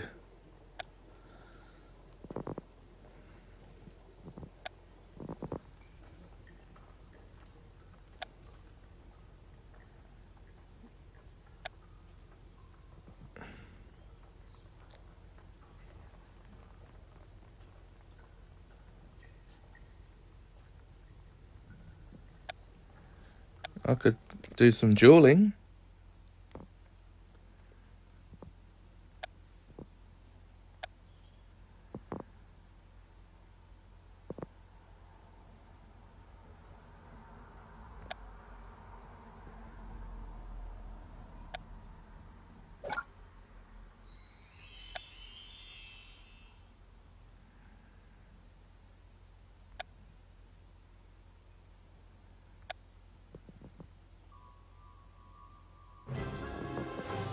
Petrificus totalis.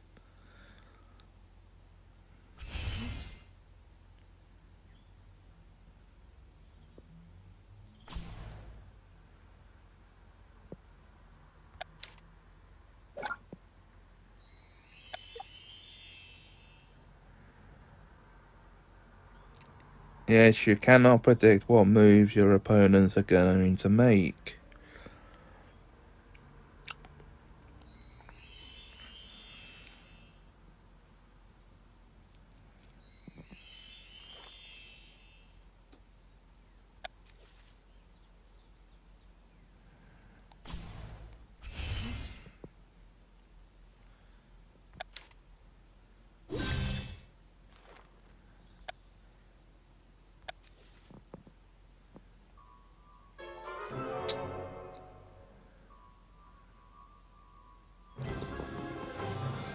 Flipendo!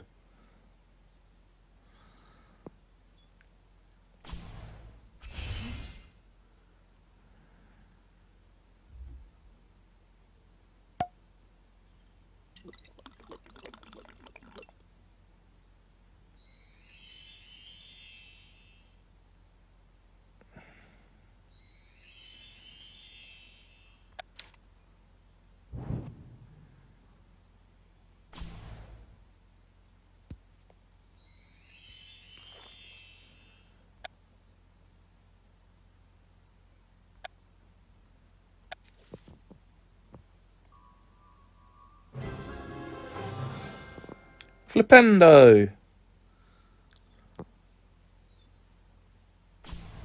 And I've knocked him out. There we go.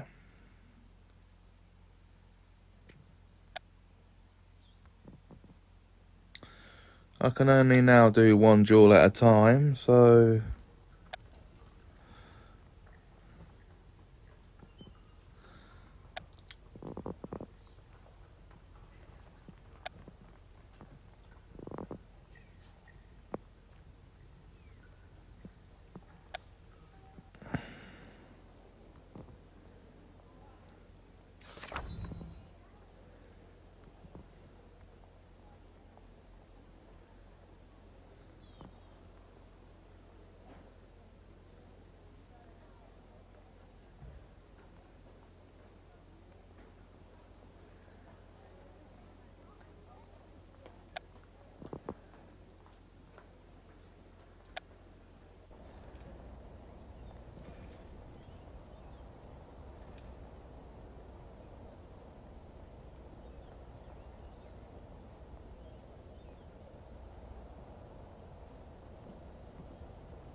Well, duh.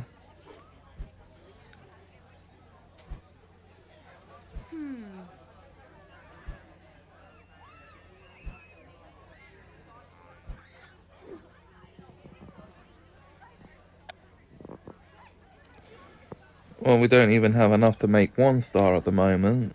So, it's break time, guys, and we'll see you after this. Welcome back, guys. It's now time to do this.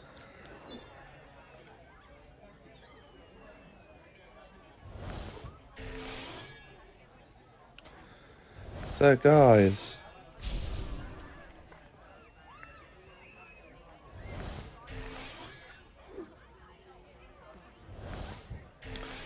how the devil are you?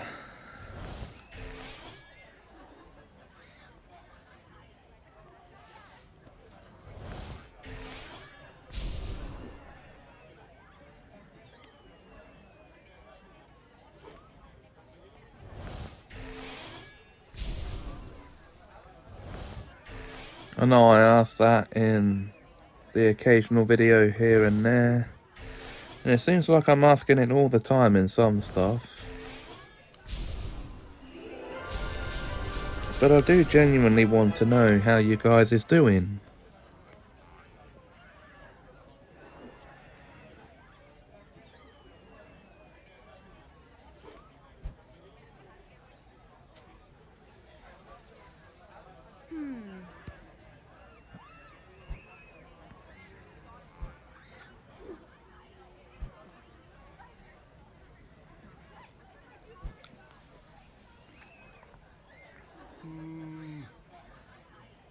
Running away from the scene of the crime, Tonks?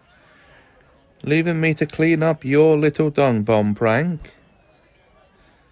But Tonks didn't knock over the dung bomb display, Mr. Bilms. It was the imp. Nice try, young prankster, but I've been in the prank business too long to fall for the classic tripping imp.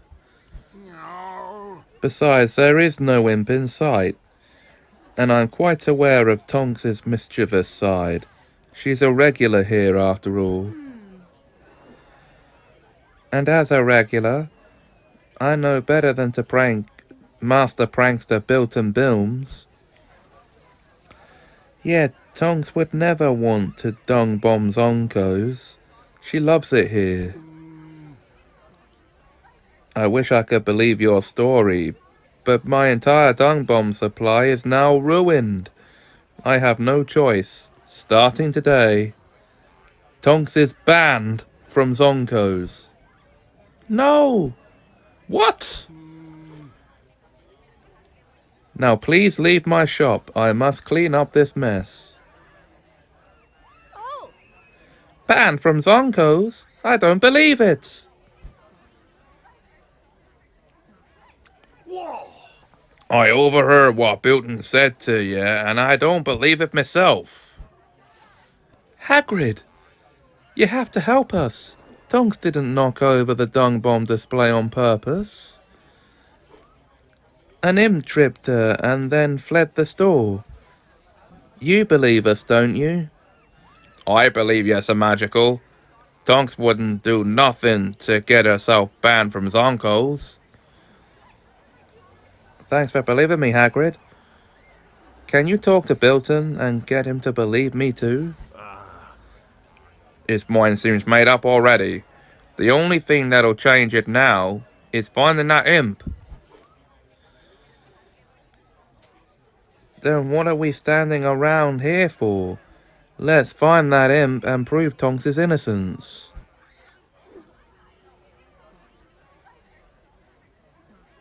How are we gonna do that exactly? Okay. Um...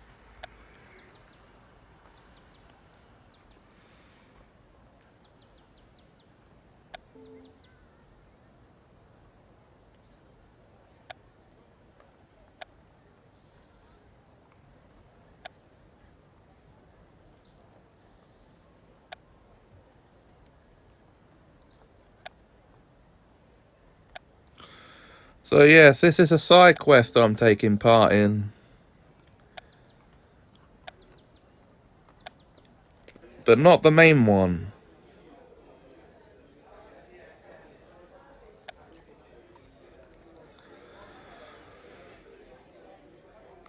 Madam Rosmerta, have you seen an imp? I most certainly have. Look at this place. That thing has run amok in here. It's scaring off all my customers. I've been trying to catch it and drive it out, but the little creature is too quick. We want to catch the imp too. It tripped Tonks and caused her to knock over a dung bomb display at Zonko's. But Bilton thinks I did it on purpose, so now he's banned me from Zonko's. That's why we want to find the imp to prove Tonks' innocence. So can we help you? Certainly. I'm desperate for help and didn't need a monologue of your motives. And if you find the little devil, you'll all get a round of butterbeers on the house. There he is. 3 butterbeers? Come on, let's catch this imp.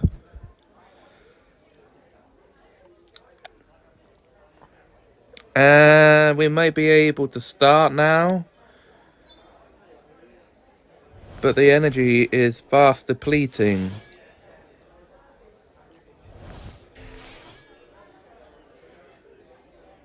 Told ya. So what we'll do is we'll take a break. Yes, I know. Again. but continue this next episode. Ha! That subverted your expectations. So until then, if you enjoyed this video, please like, comment, share and subscribe. Thanks for watching, and have a Semajical time.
Yeah, sorry guys, we have to try this again.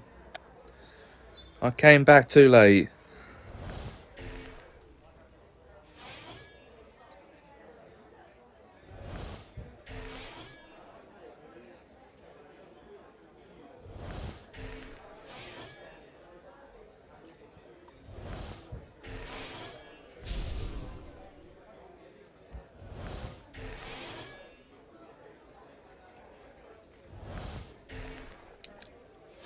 Oh, and by the way,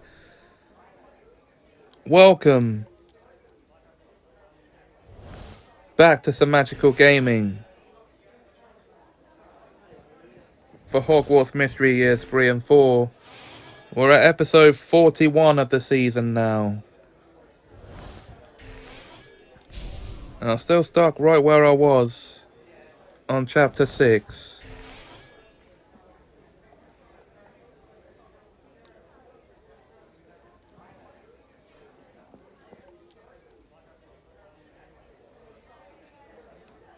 Yeah, part 2 of the gameplay. For year 4. I still haven't managed to convince Rowan yet to join me.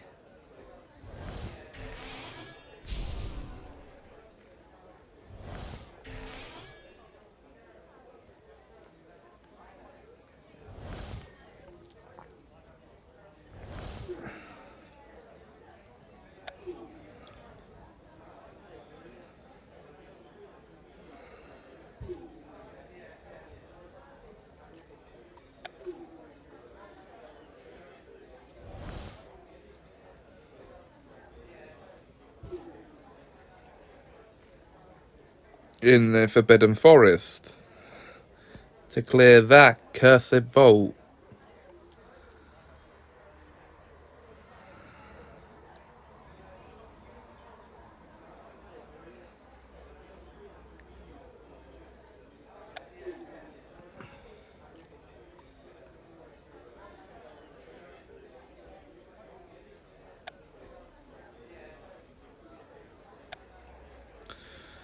Anyway guys, I think if you'll excuse me, I'm just going to go and do a couple of things.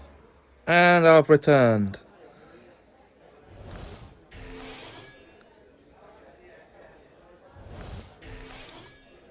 There we go.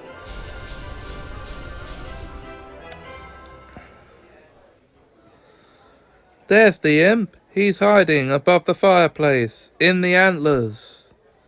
Quick, Semajical! Daze him with the knockback jinx. Flipendo!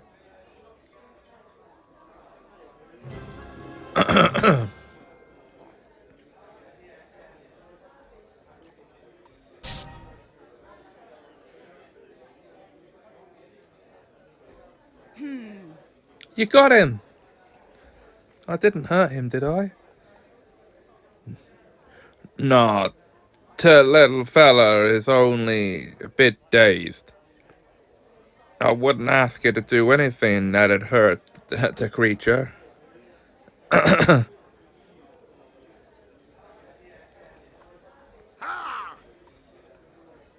This little fella is in good hands now. I don't care whose hands he's in, as long as those hands are out of my pub, with the imp in tow. What about our free butterbeers? The next time you come to the free broomsticks, I'll have your free butterbeers ready. Now please get that thing out of here before it causes more trouble.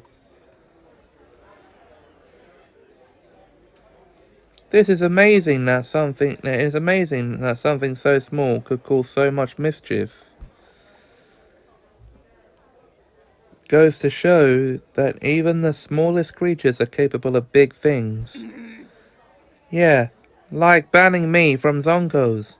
Let's take this in back to Bilton and prove my innocence. Hang on just a minute. This little fella might be dazed now, but he won't stay that way.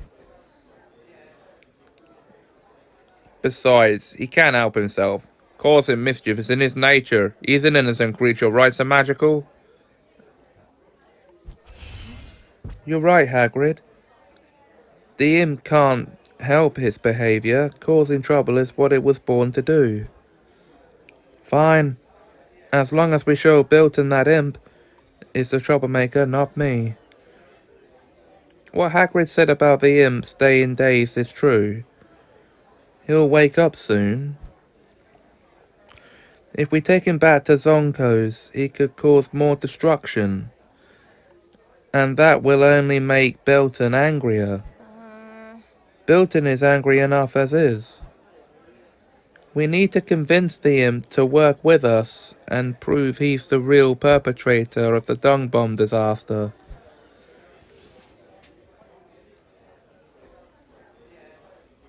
How are you gonna do that exactly?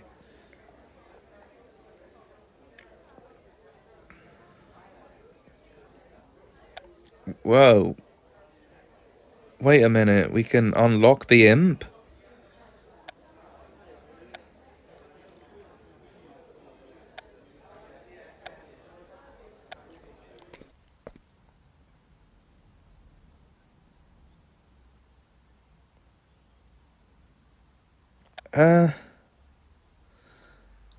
No. Where is he?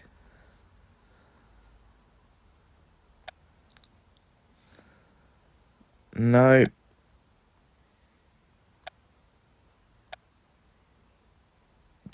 A dog bog? No. Um.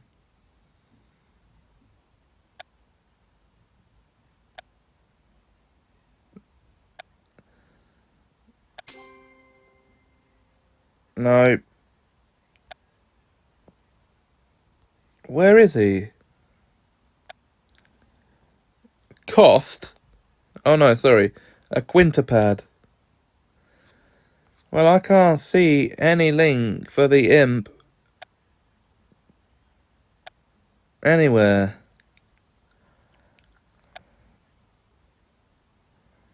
A hodag.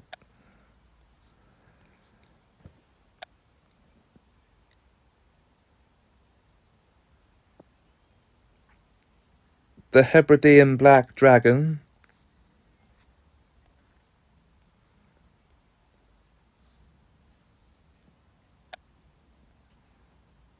That's the dog bog again.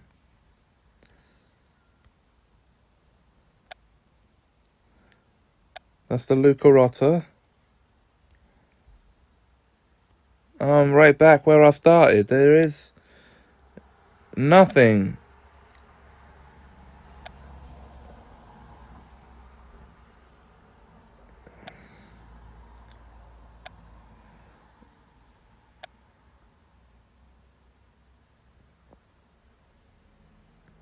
There's nothing for the imp.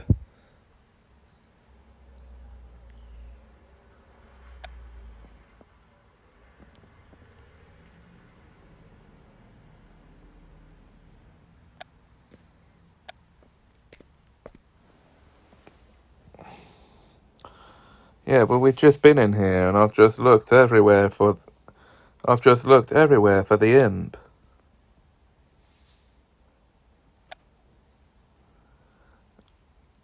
There is no imp anywhere in sight. A salamander's not a magical creature.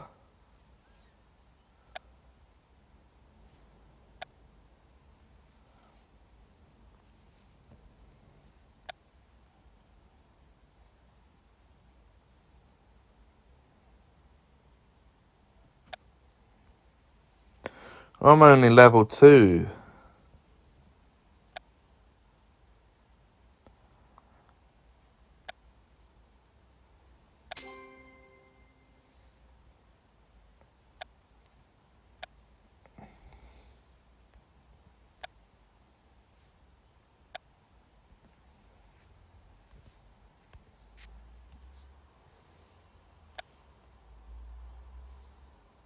No, see, look, there is nothing for the imp.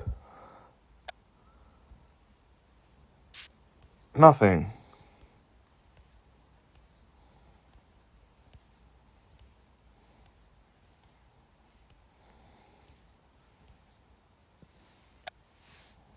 So exactly what part of the forest would an imp live?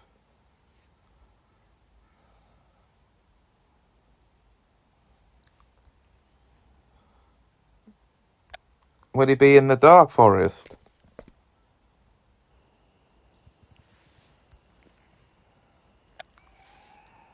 Unicorn? Chimera? Thestral? Acromantula? No thank you. Hungarian horntail? No. Not in the dark forest.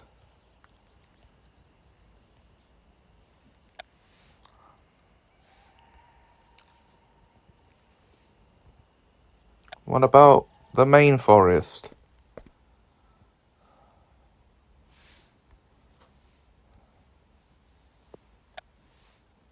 Fairy?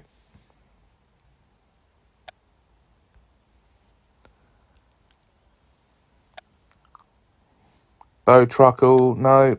No imp here. Gnome? Hippogriff? Welsh green? I thought that was called a common Welsh green. What about... okay, that's the hippogriff again. Nope.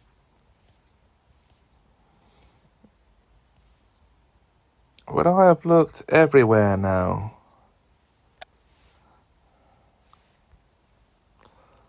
What about the grasslands?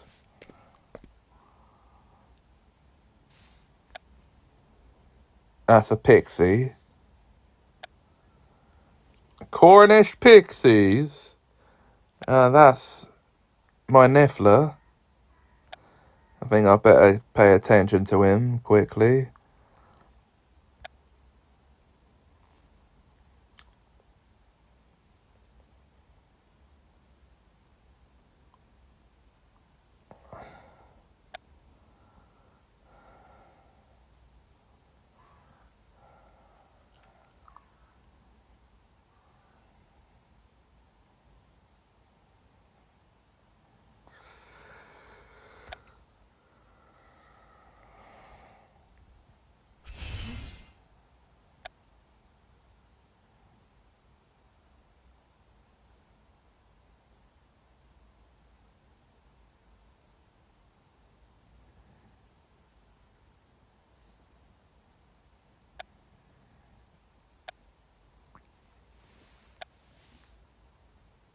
Porlock. I better take care of him too.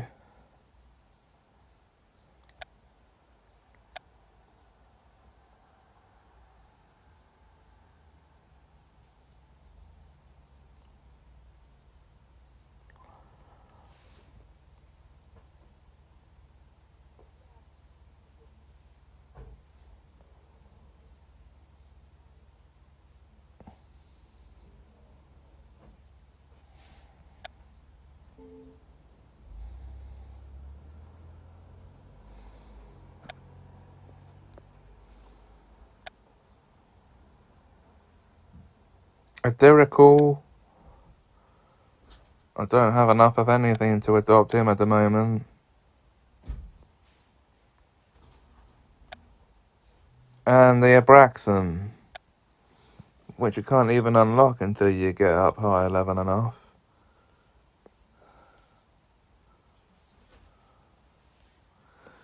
But no.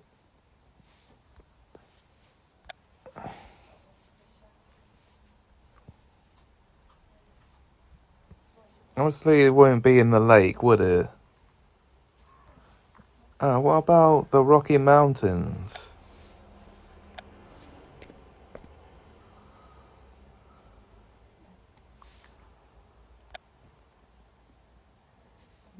Obviously. Where else would a troll be? A manticore.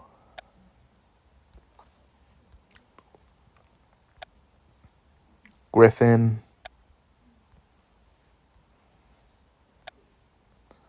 Doxy.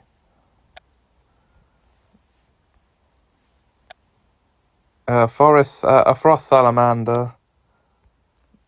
And up here, the Yeti.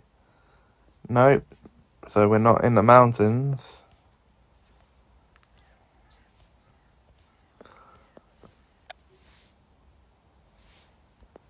So which part of the forest would?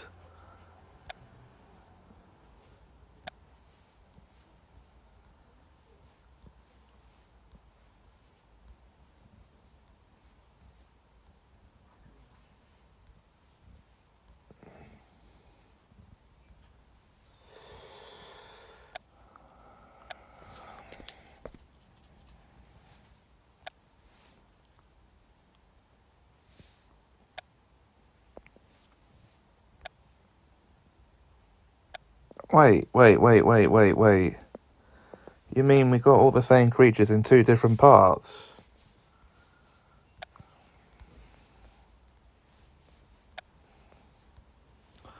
Alright, just out of interest, let's see what creatures are in the lake. We know.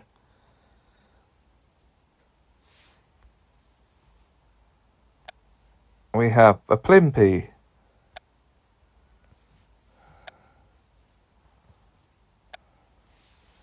The Grindylow.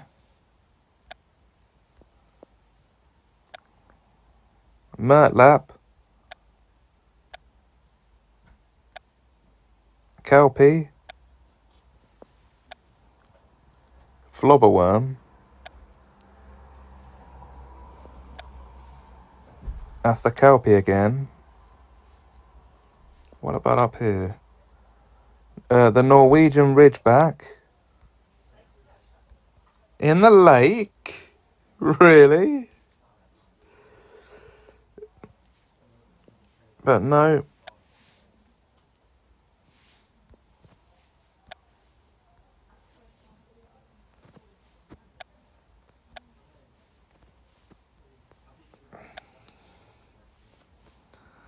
Okay, there are still other areas to check.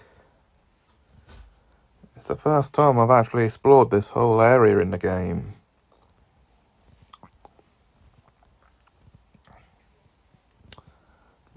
Let's check the Dusklands and see what we got in here.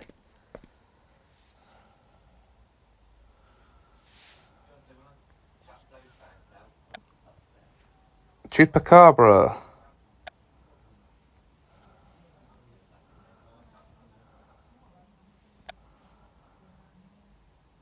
Ashwinder.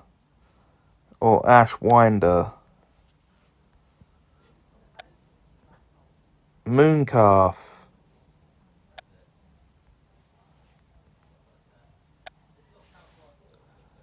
Glowbug.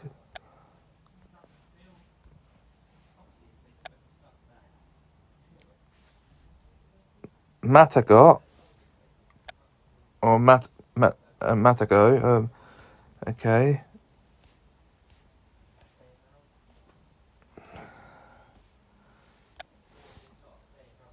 It's a certain creature I'm looking for. I don't know which part of these lands to find them in.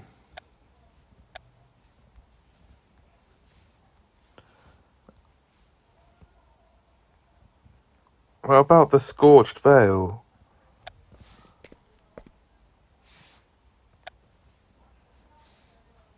No. I think I've been in here, haven't I?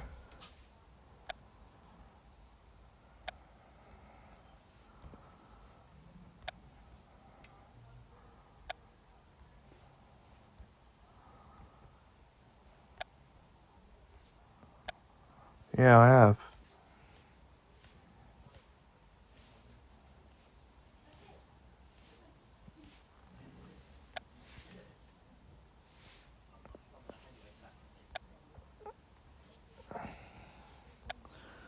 Right.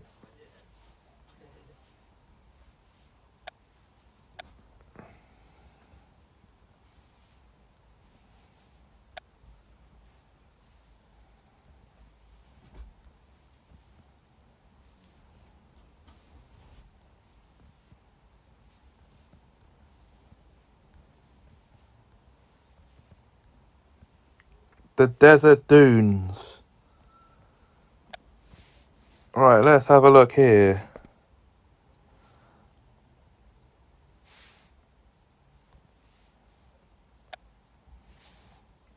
A giant dung beetle? I don't think so.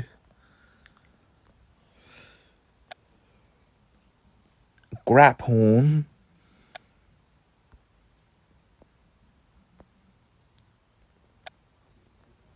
Billywig.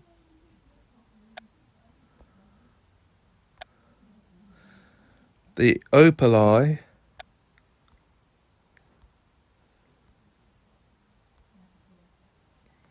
And the Thunderbird. You'd think that'd be in a more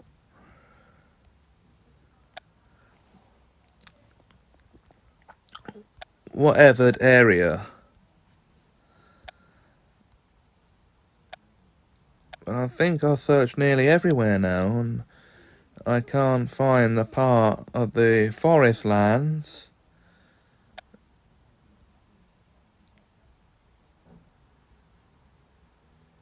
This mischievous little bugger could possibly live in. Yes, because I have looked everywhere.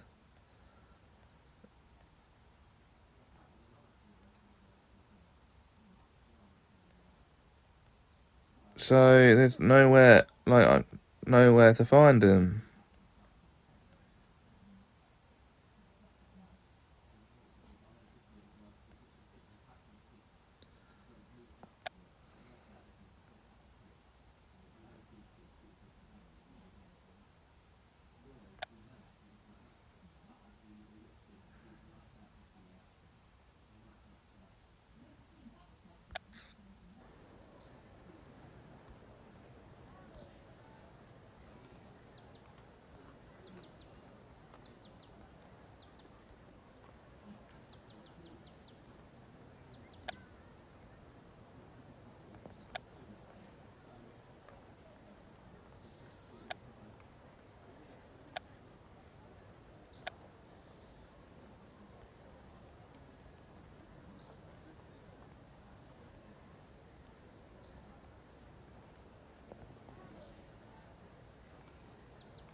No, I've just been to the Magical Creature Reserve. There's actually, I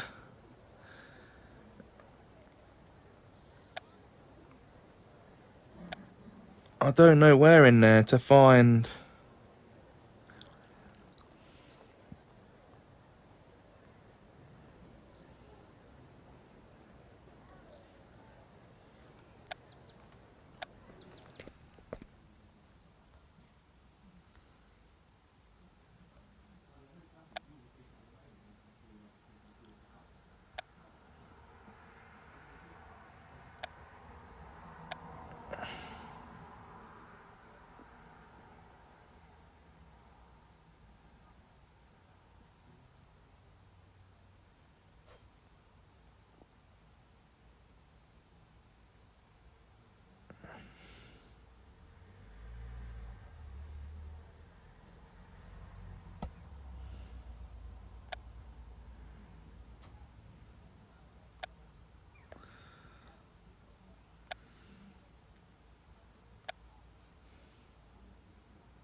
Well, we can't really do that at the moment.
Well, we need to get up enough energy points to do that first.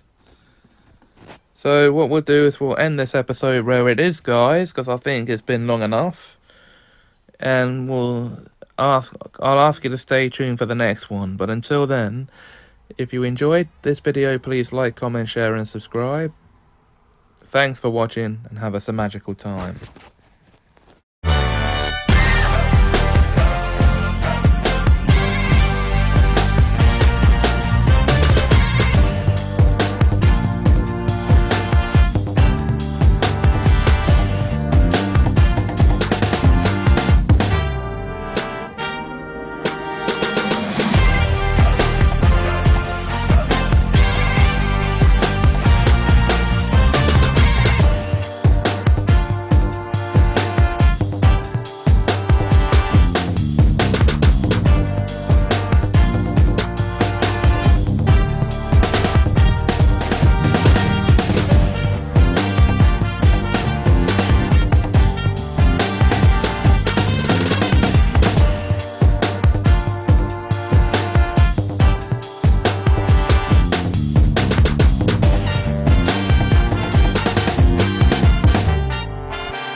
Hey guys, and welcome back to Semajical Gaming for Hogwarts Mystery Years 3 and 4.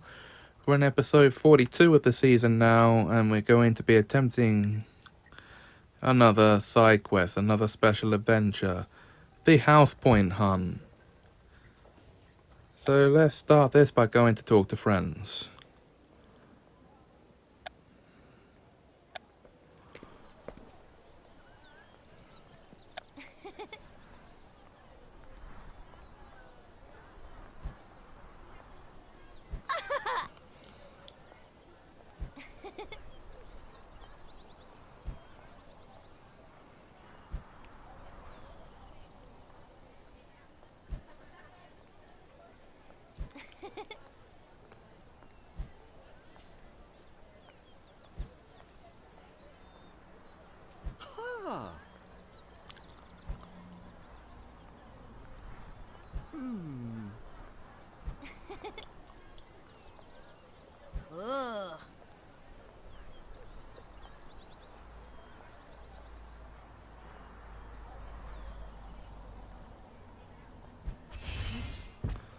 Yes, a house is only as good as its members.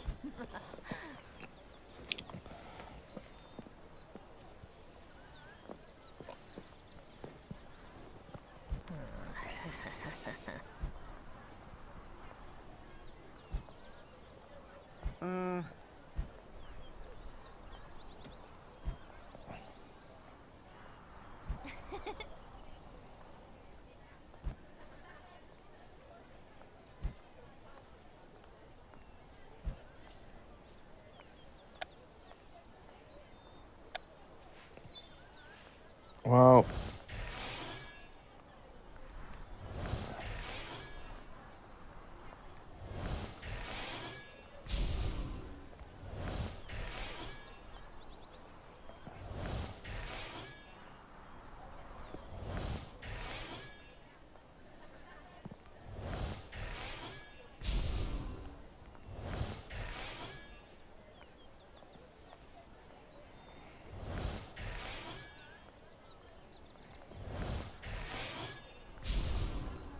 that is that.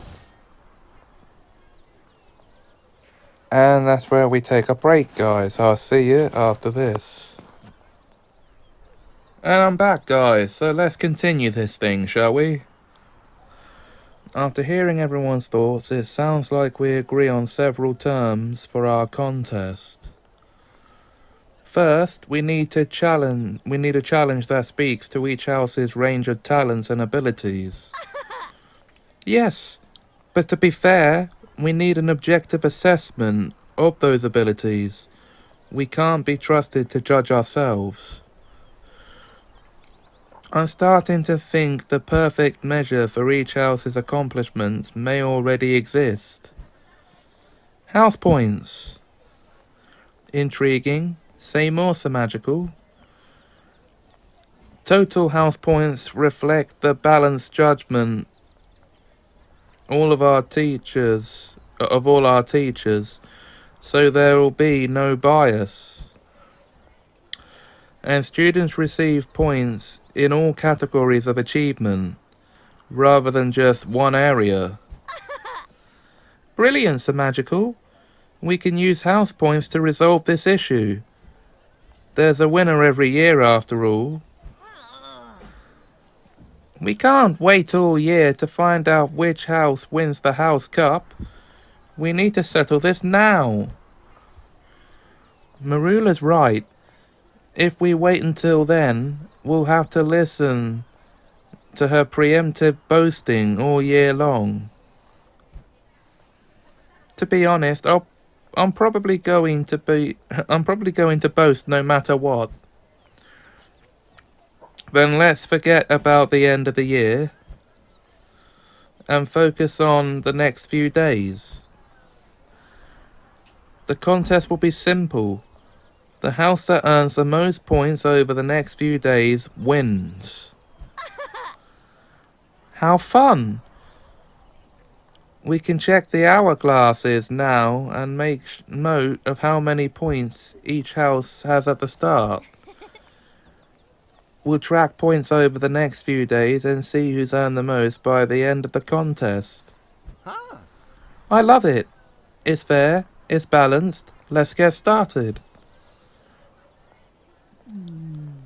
If you all insist on embarrassing yourselves, I suppose I can oblige. Let's just be sure to keep things friendly. But this idea has a lot of potential.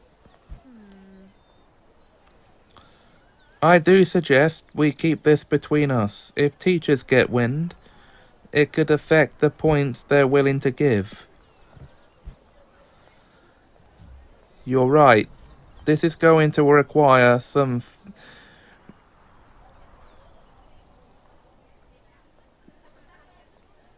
finesse.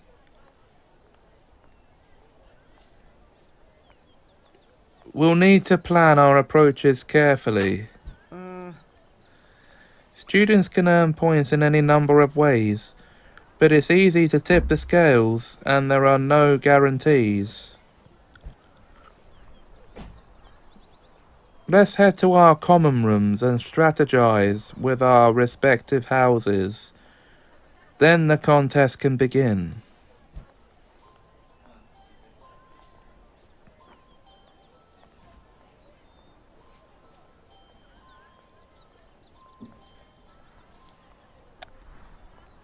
Meet Penny.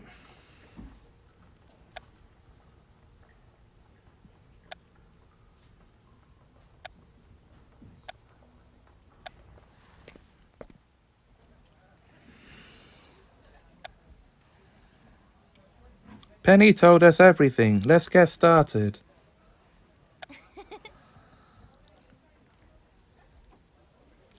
I gathered everyone I could, Semajical. They're all waiting to hear more about our house points contest. Thanks, Penny. We'll all have to work together if we hope to win this. Hello, everyone. As you may know, a bit of friendly boasting has given way to a house points contest. If Hufflepuff is going to win, we have to earn more points than any other house in the next few days. Let's brainstorm some plans to earn loads of house points, then we can choose the best one.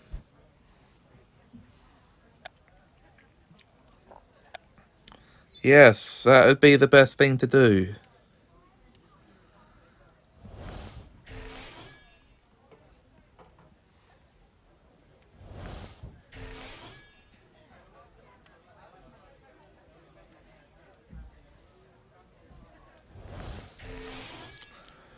But that would mean telling the staff what you're up to. You don't want to do that.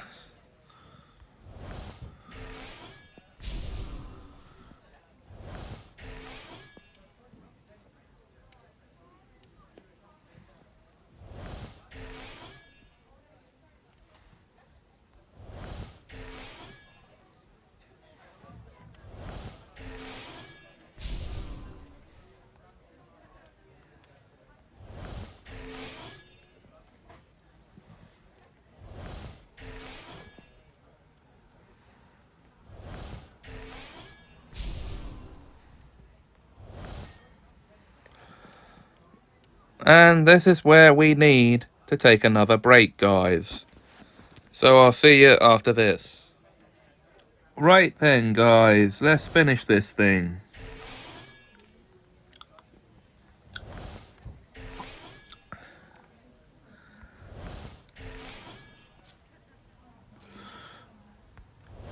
We are there.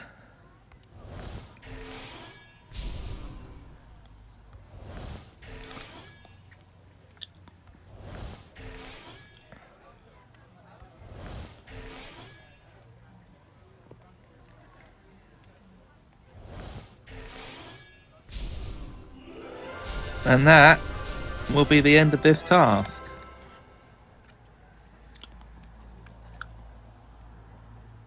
Yes.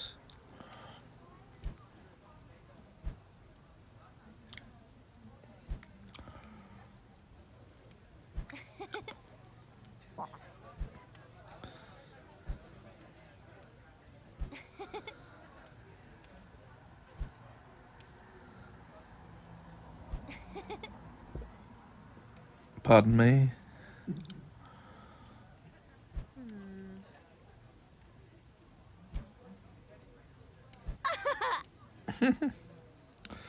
Professor Snape? Forget about him, he's biased towards members of his own house.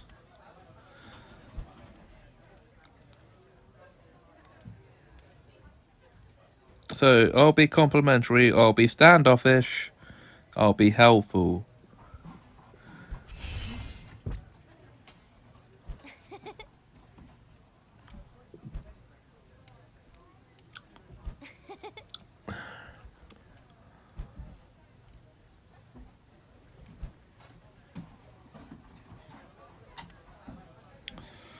Approach Snape. Right. Pardon me. And I think we'll have to do this in the next part, guys. So I'll see you after the break. Message from your brother.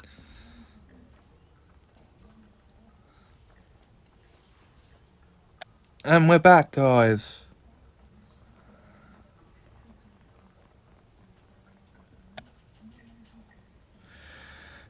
We are now continuing on with the house point hunt, and our next task is to butter Snape up, right? So here we go. I don't think this is going to work somehow.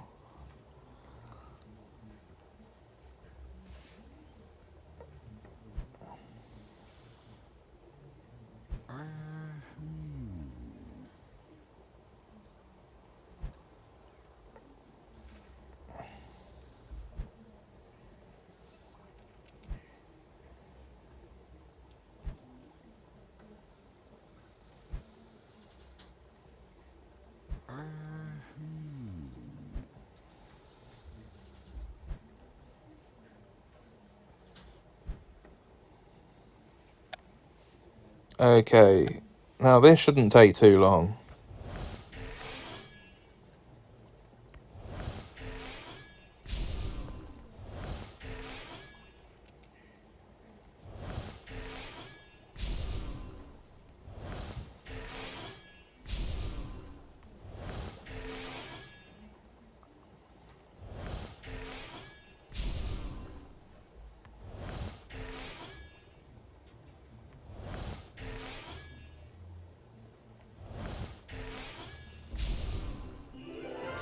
See?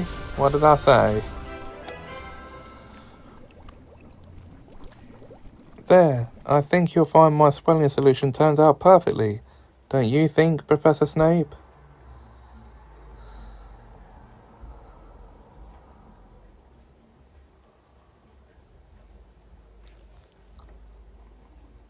Perfect is not the word I would use, but yes, I suppose I can detect no obvious flaws. Now you've wasted enough of my time, I must get back to work, unless there's something else.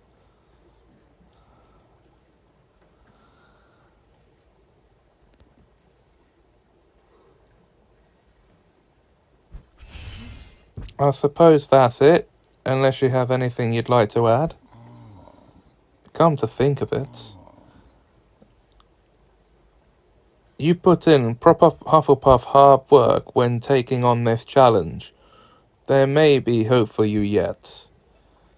You'd do well to bring that same attitude to class for a change. In the hopes of inspiring such an effort in the future, I award Hufflepuff 5 points. Now leave me.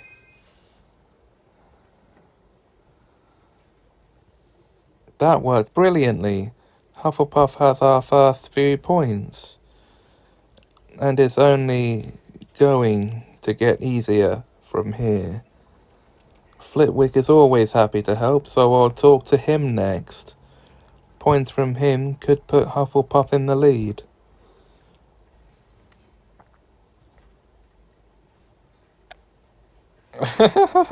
Okay.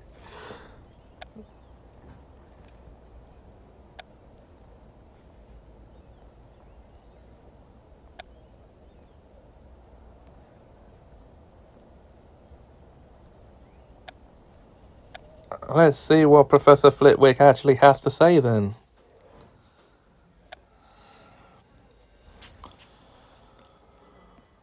Hello, Professor Flitwick. I hope I'm not interrupting. Well, I'm delighted to see you. In fact, I have just had a wonderful visit with your friend Marula. She so impressed me with her wand work, I couldn't resist giving Slytherin 50 health points. Blimey! 50 points?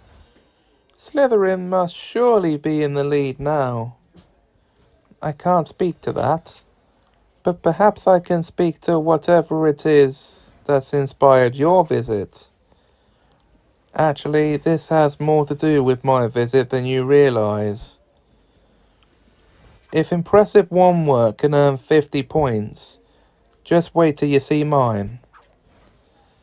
I'll wow you with my impressive wand skills, and you'll be even more impressed than you were by Marula's.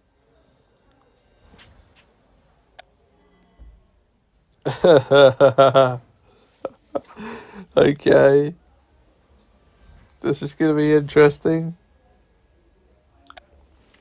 Let's start this now and come back when...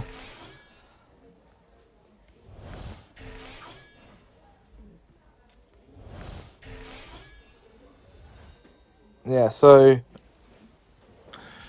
We're going to take another break, guys.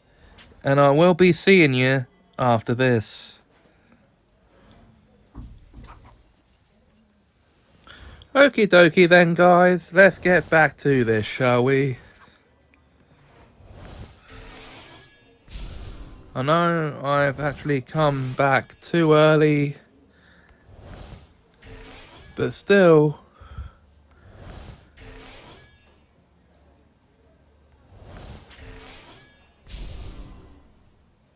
this task of the event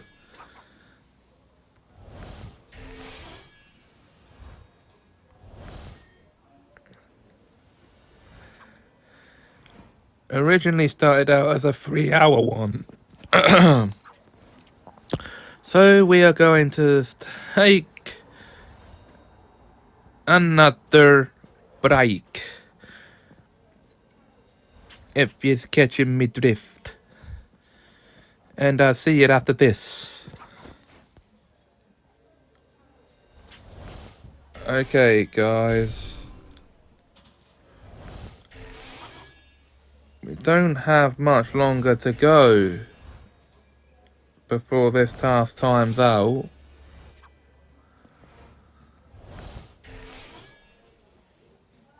And I'll be required to give it another go.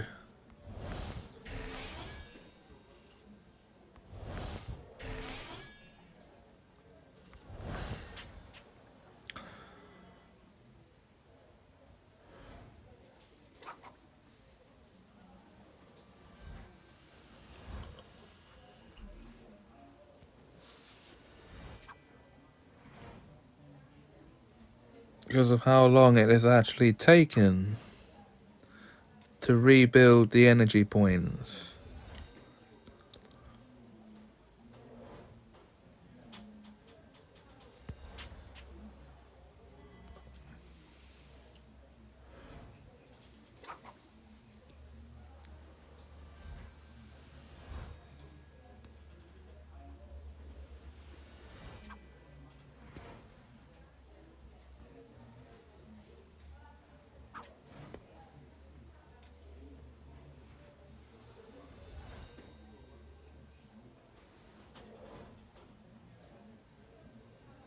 As you can plainly see.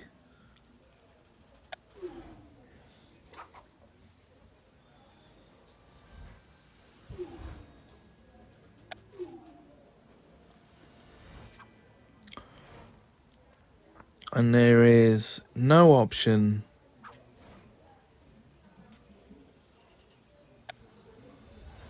to boost the energy points.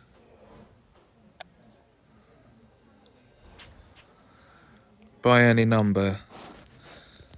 So what we'll do is we'll end this episode here, and I'll try this again in the next one. Until then, if you enjoyed this video, please like, comment, share and subscribe. Thanks for watching, and have us a magical time.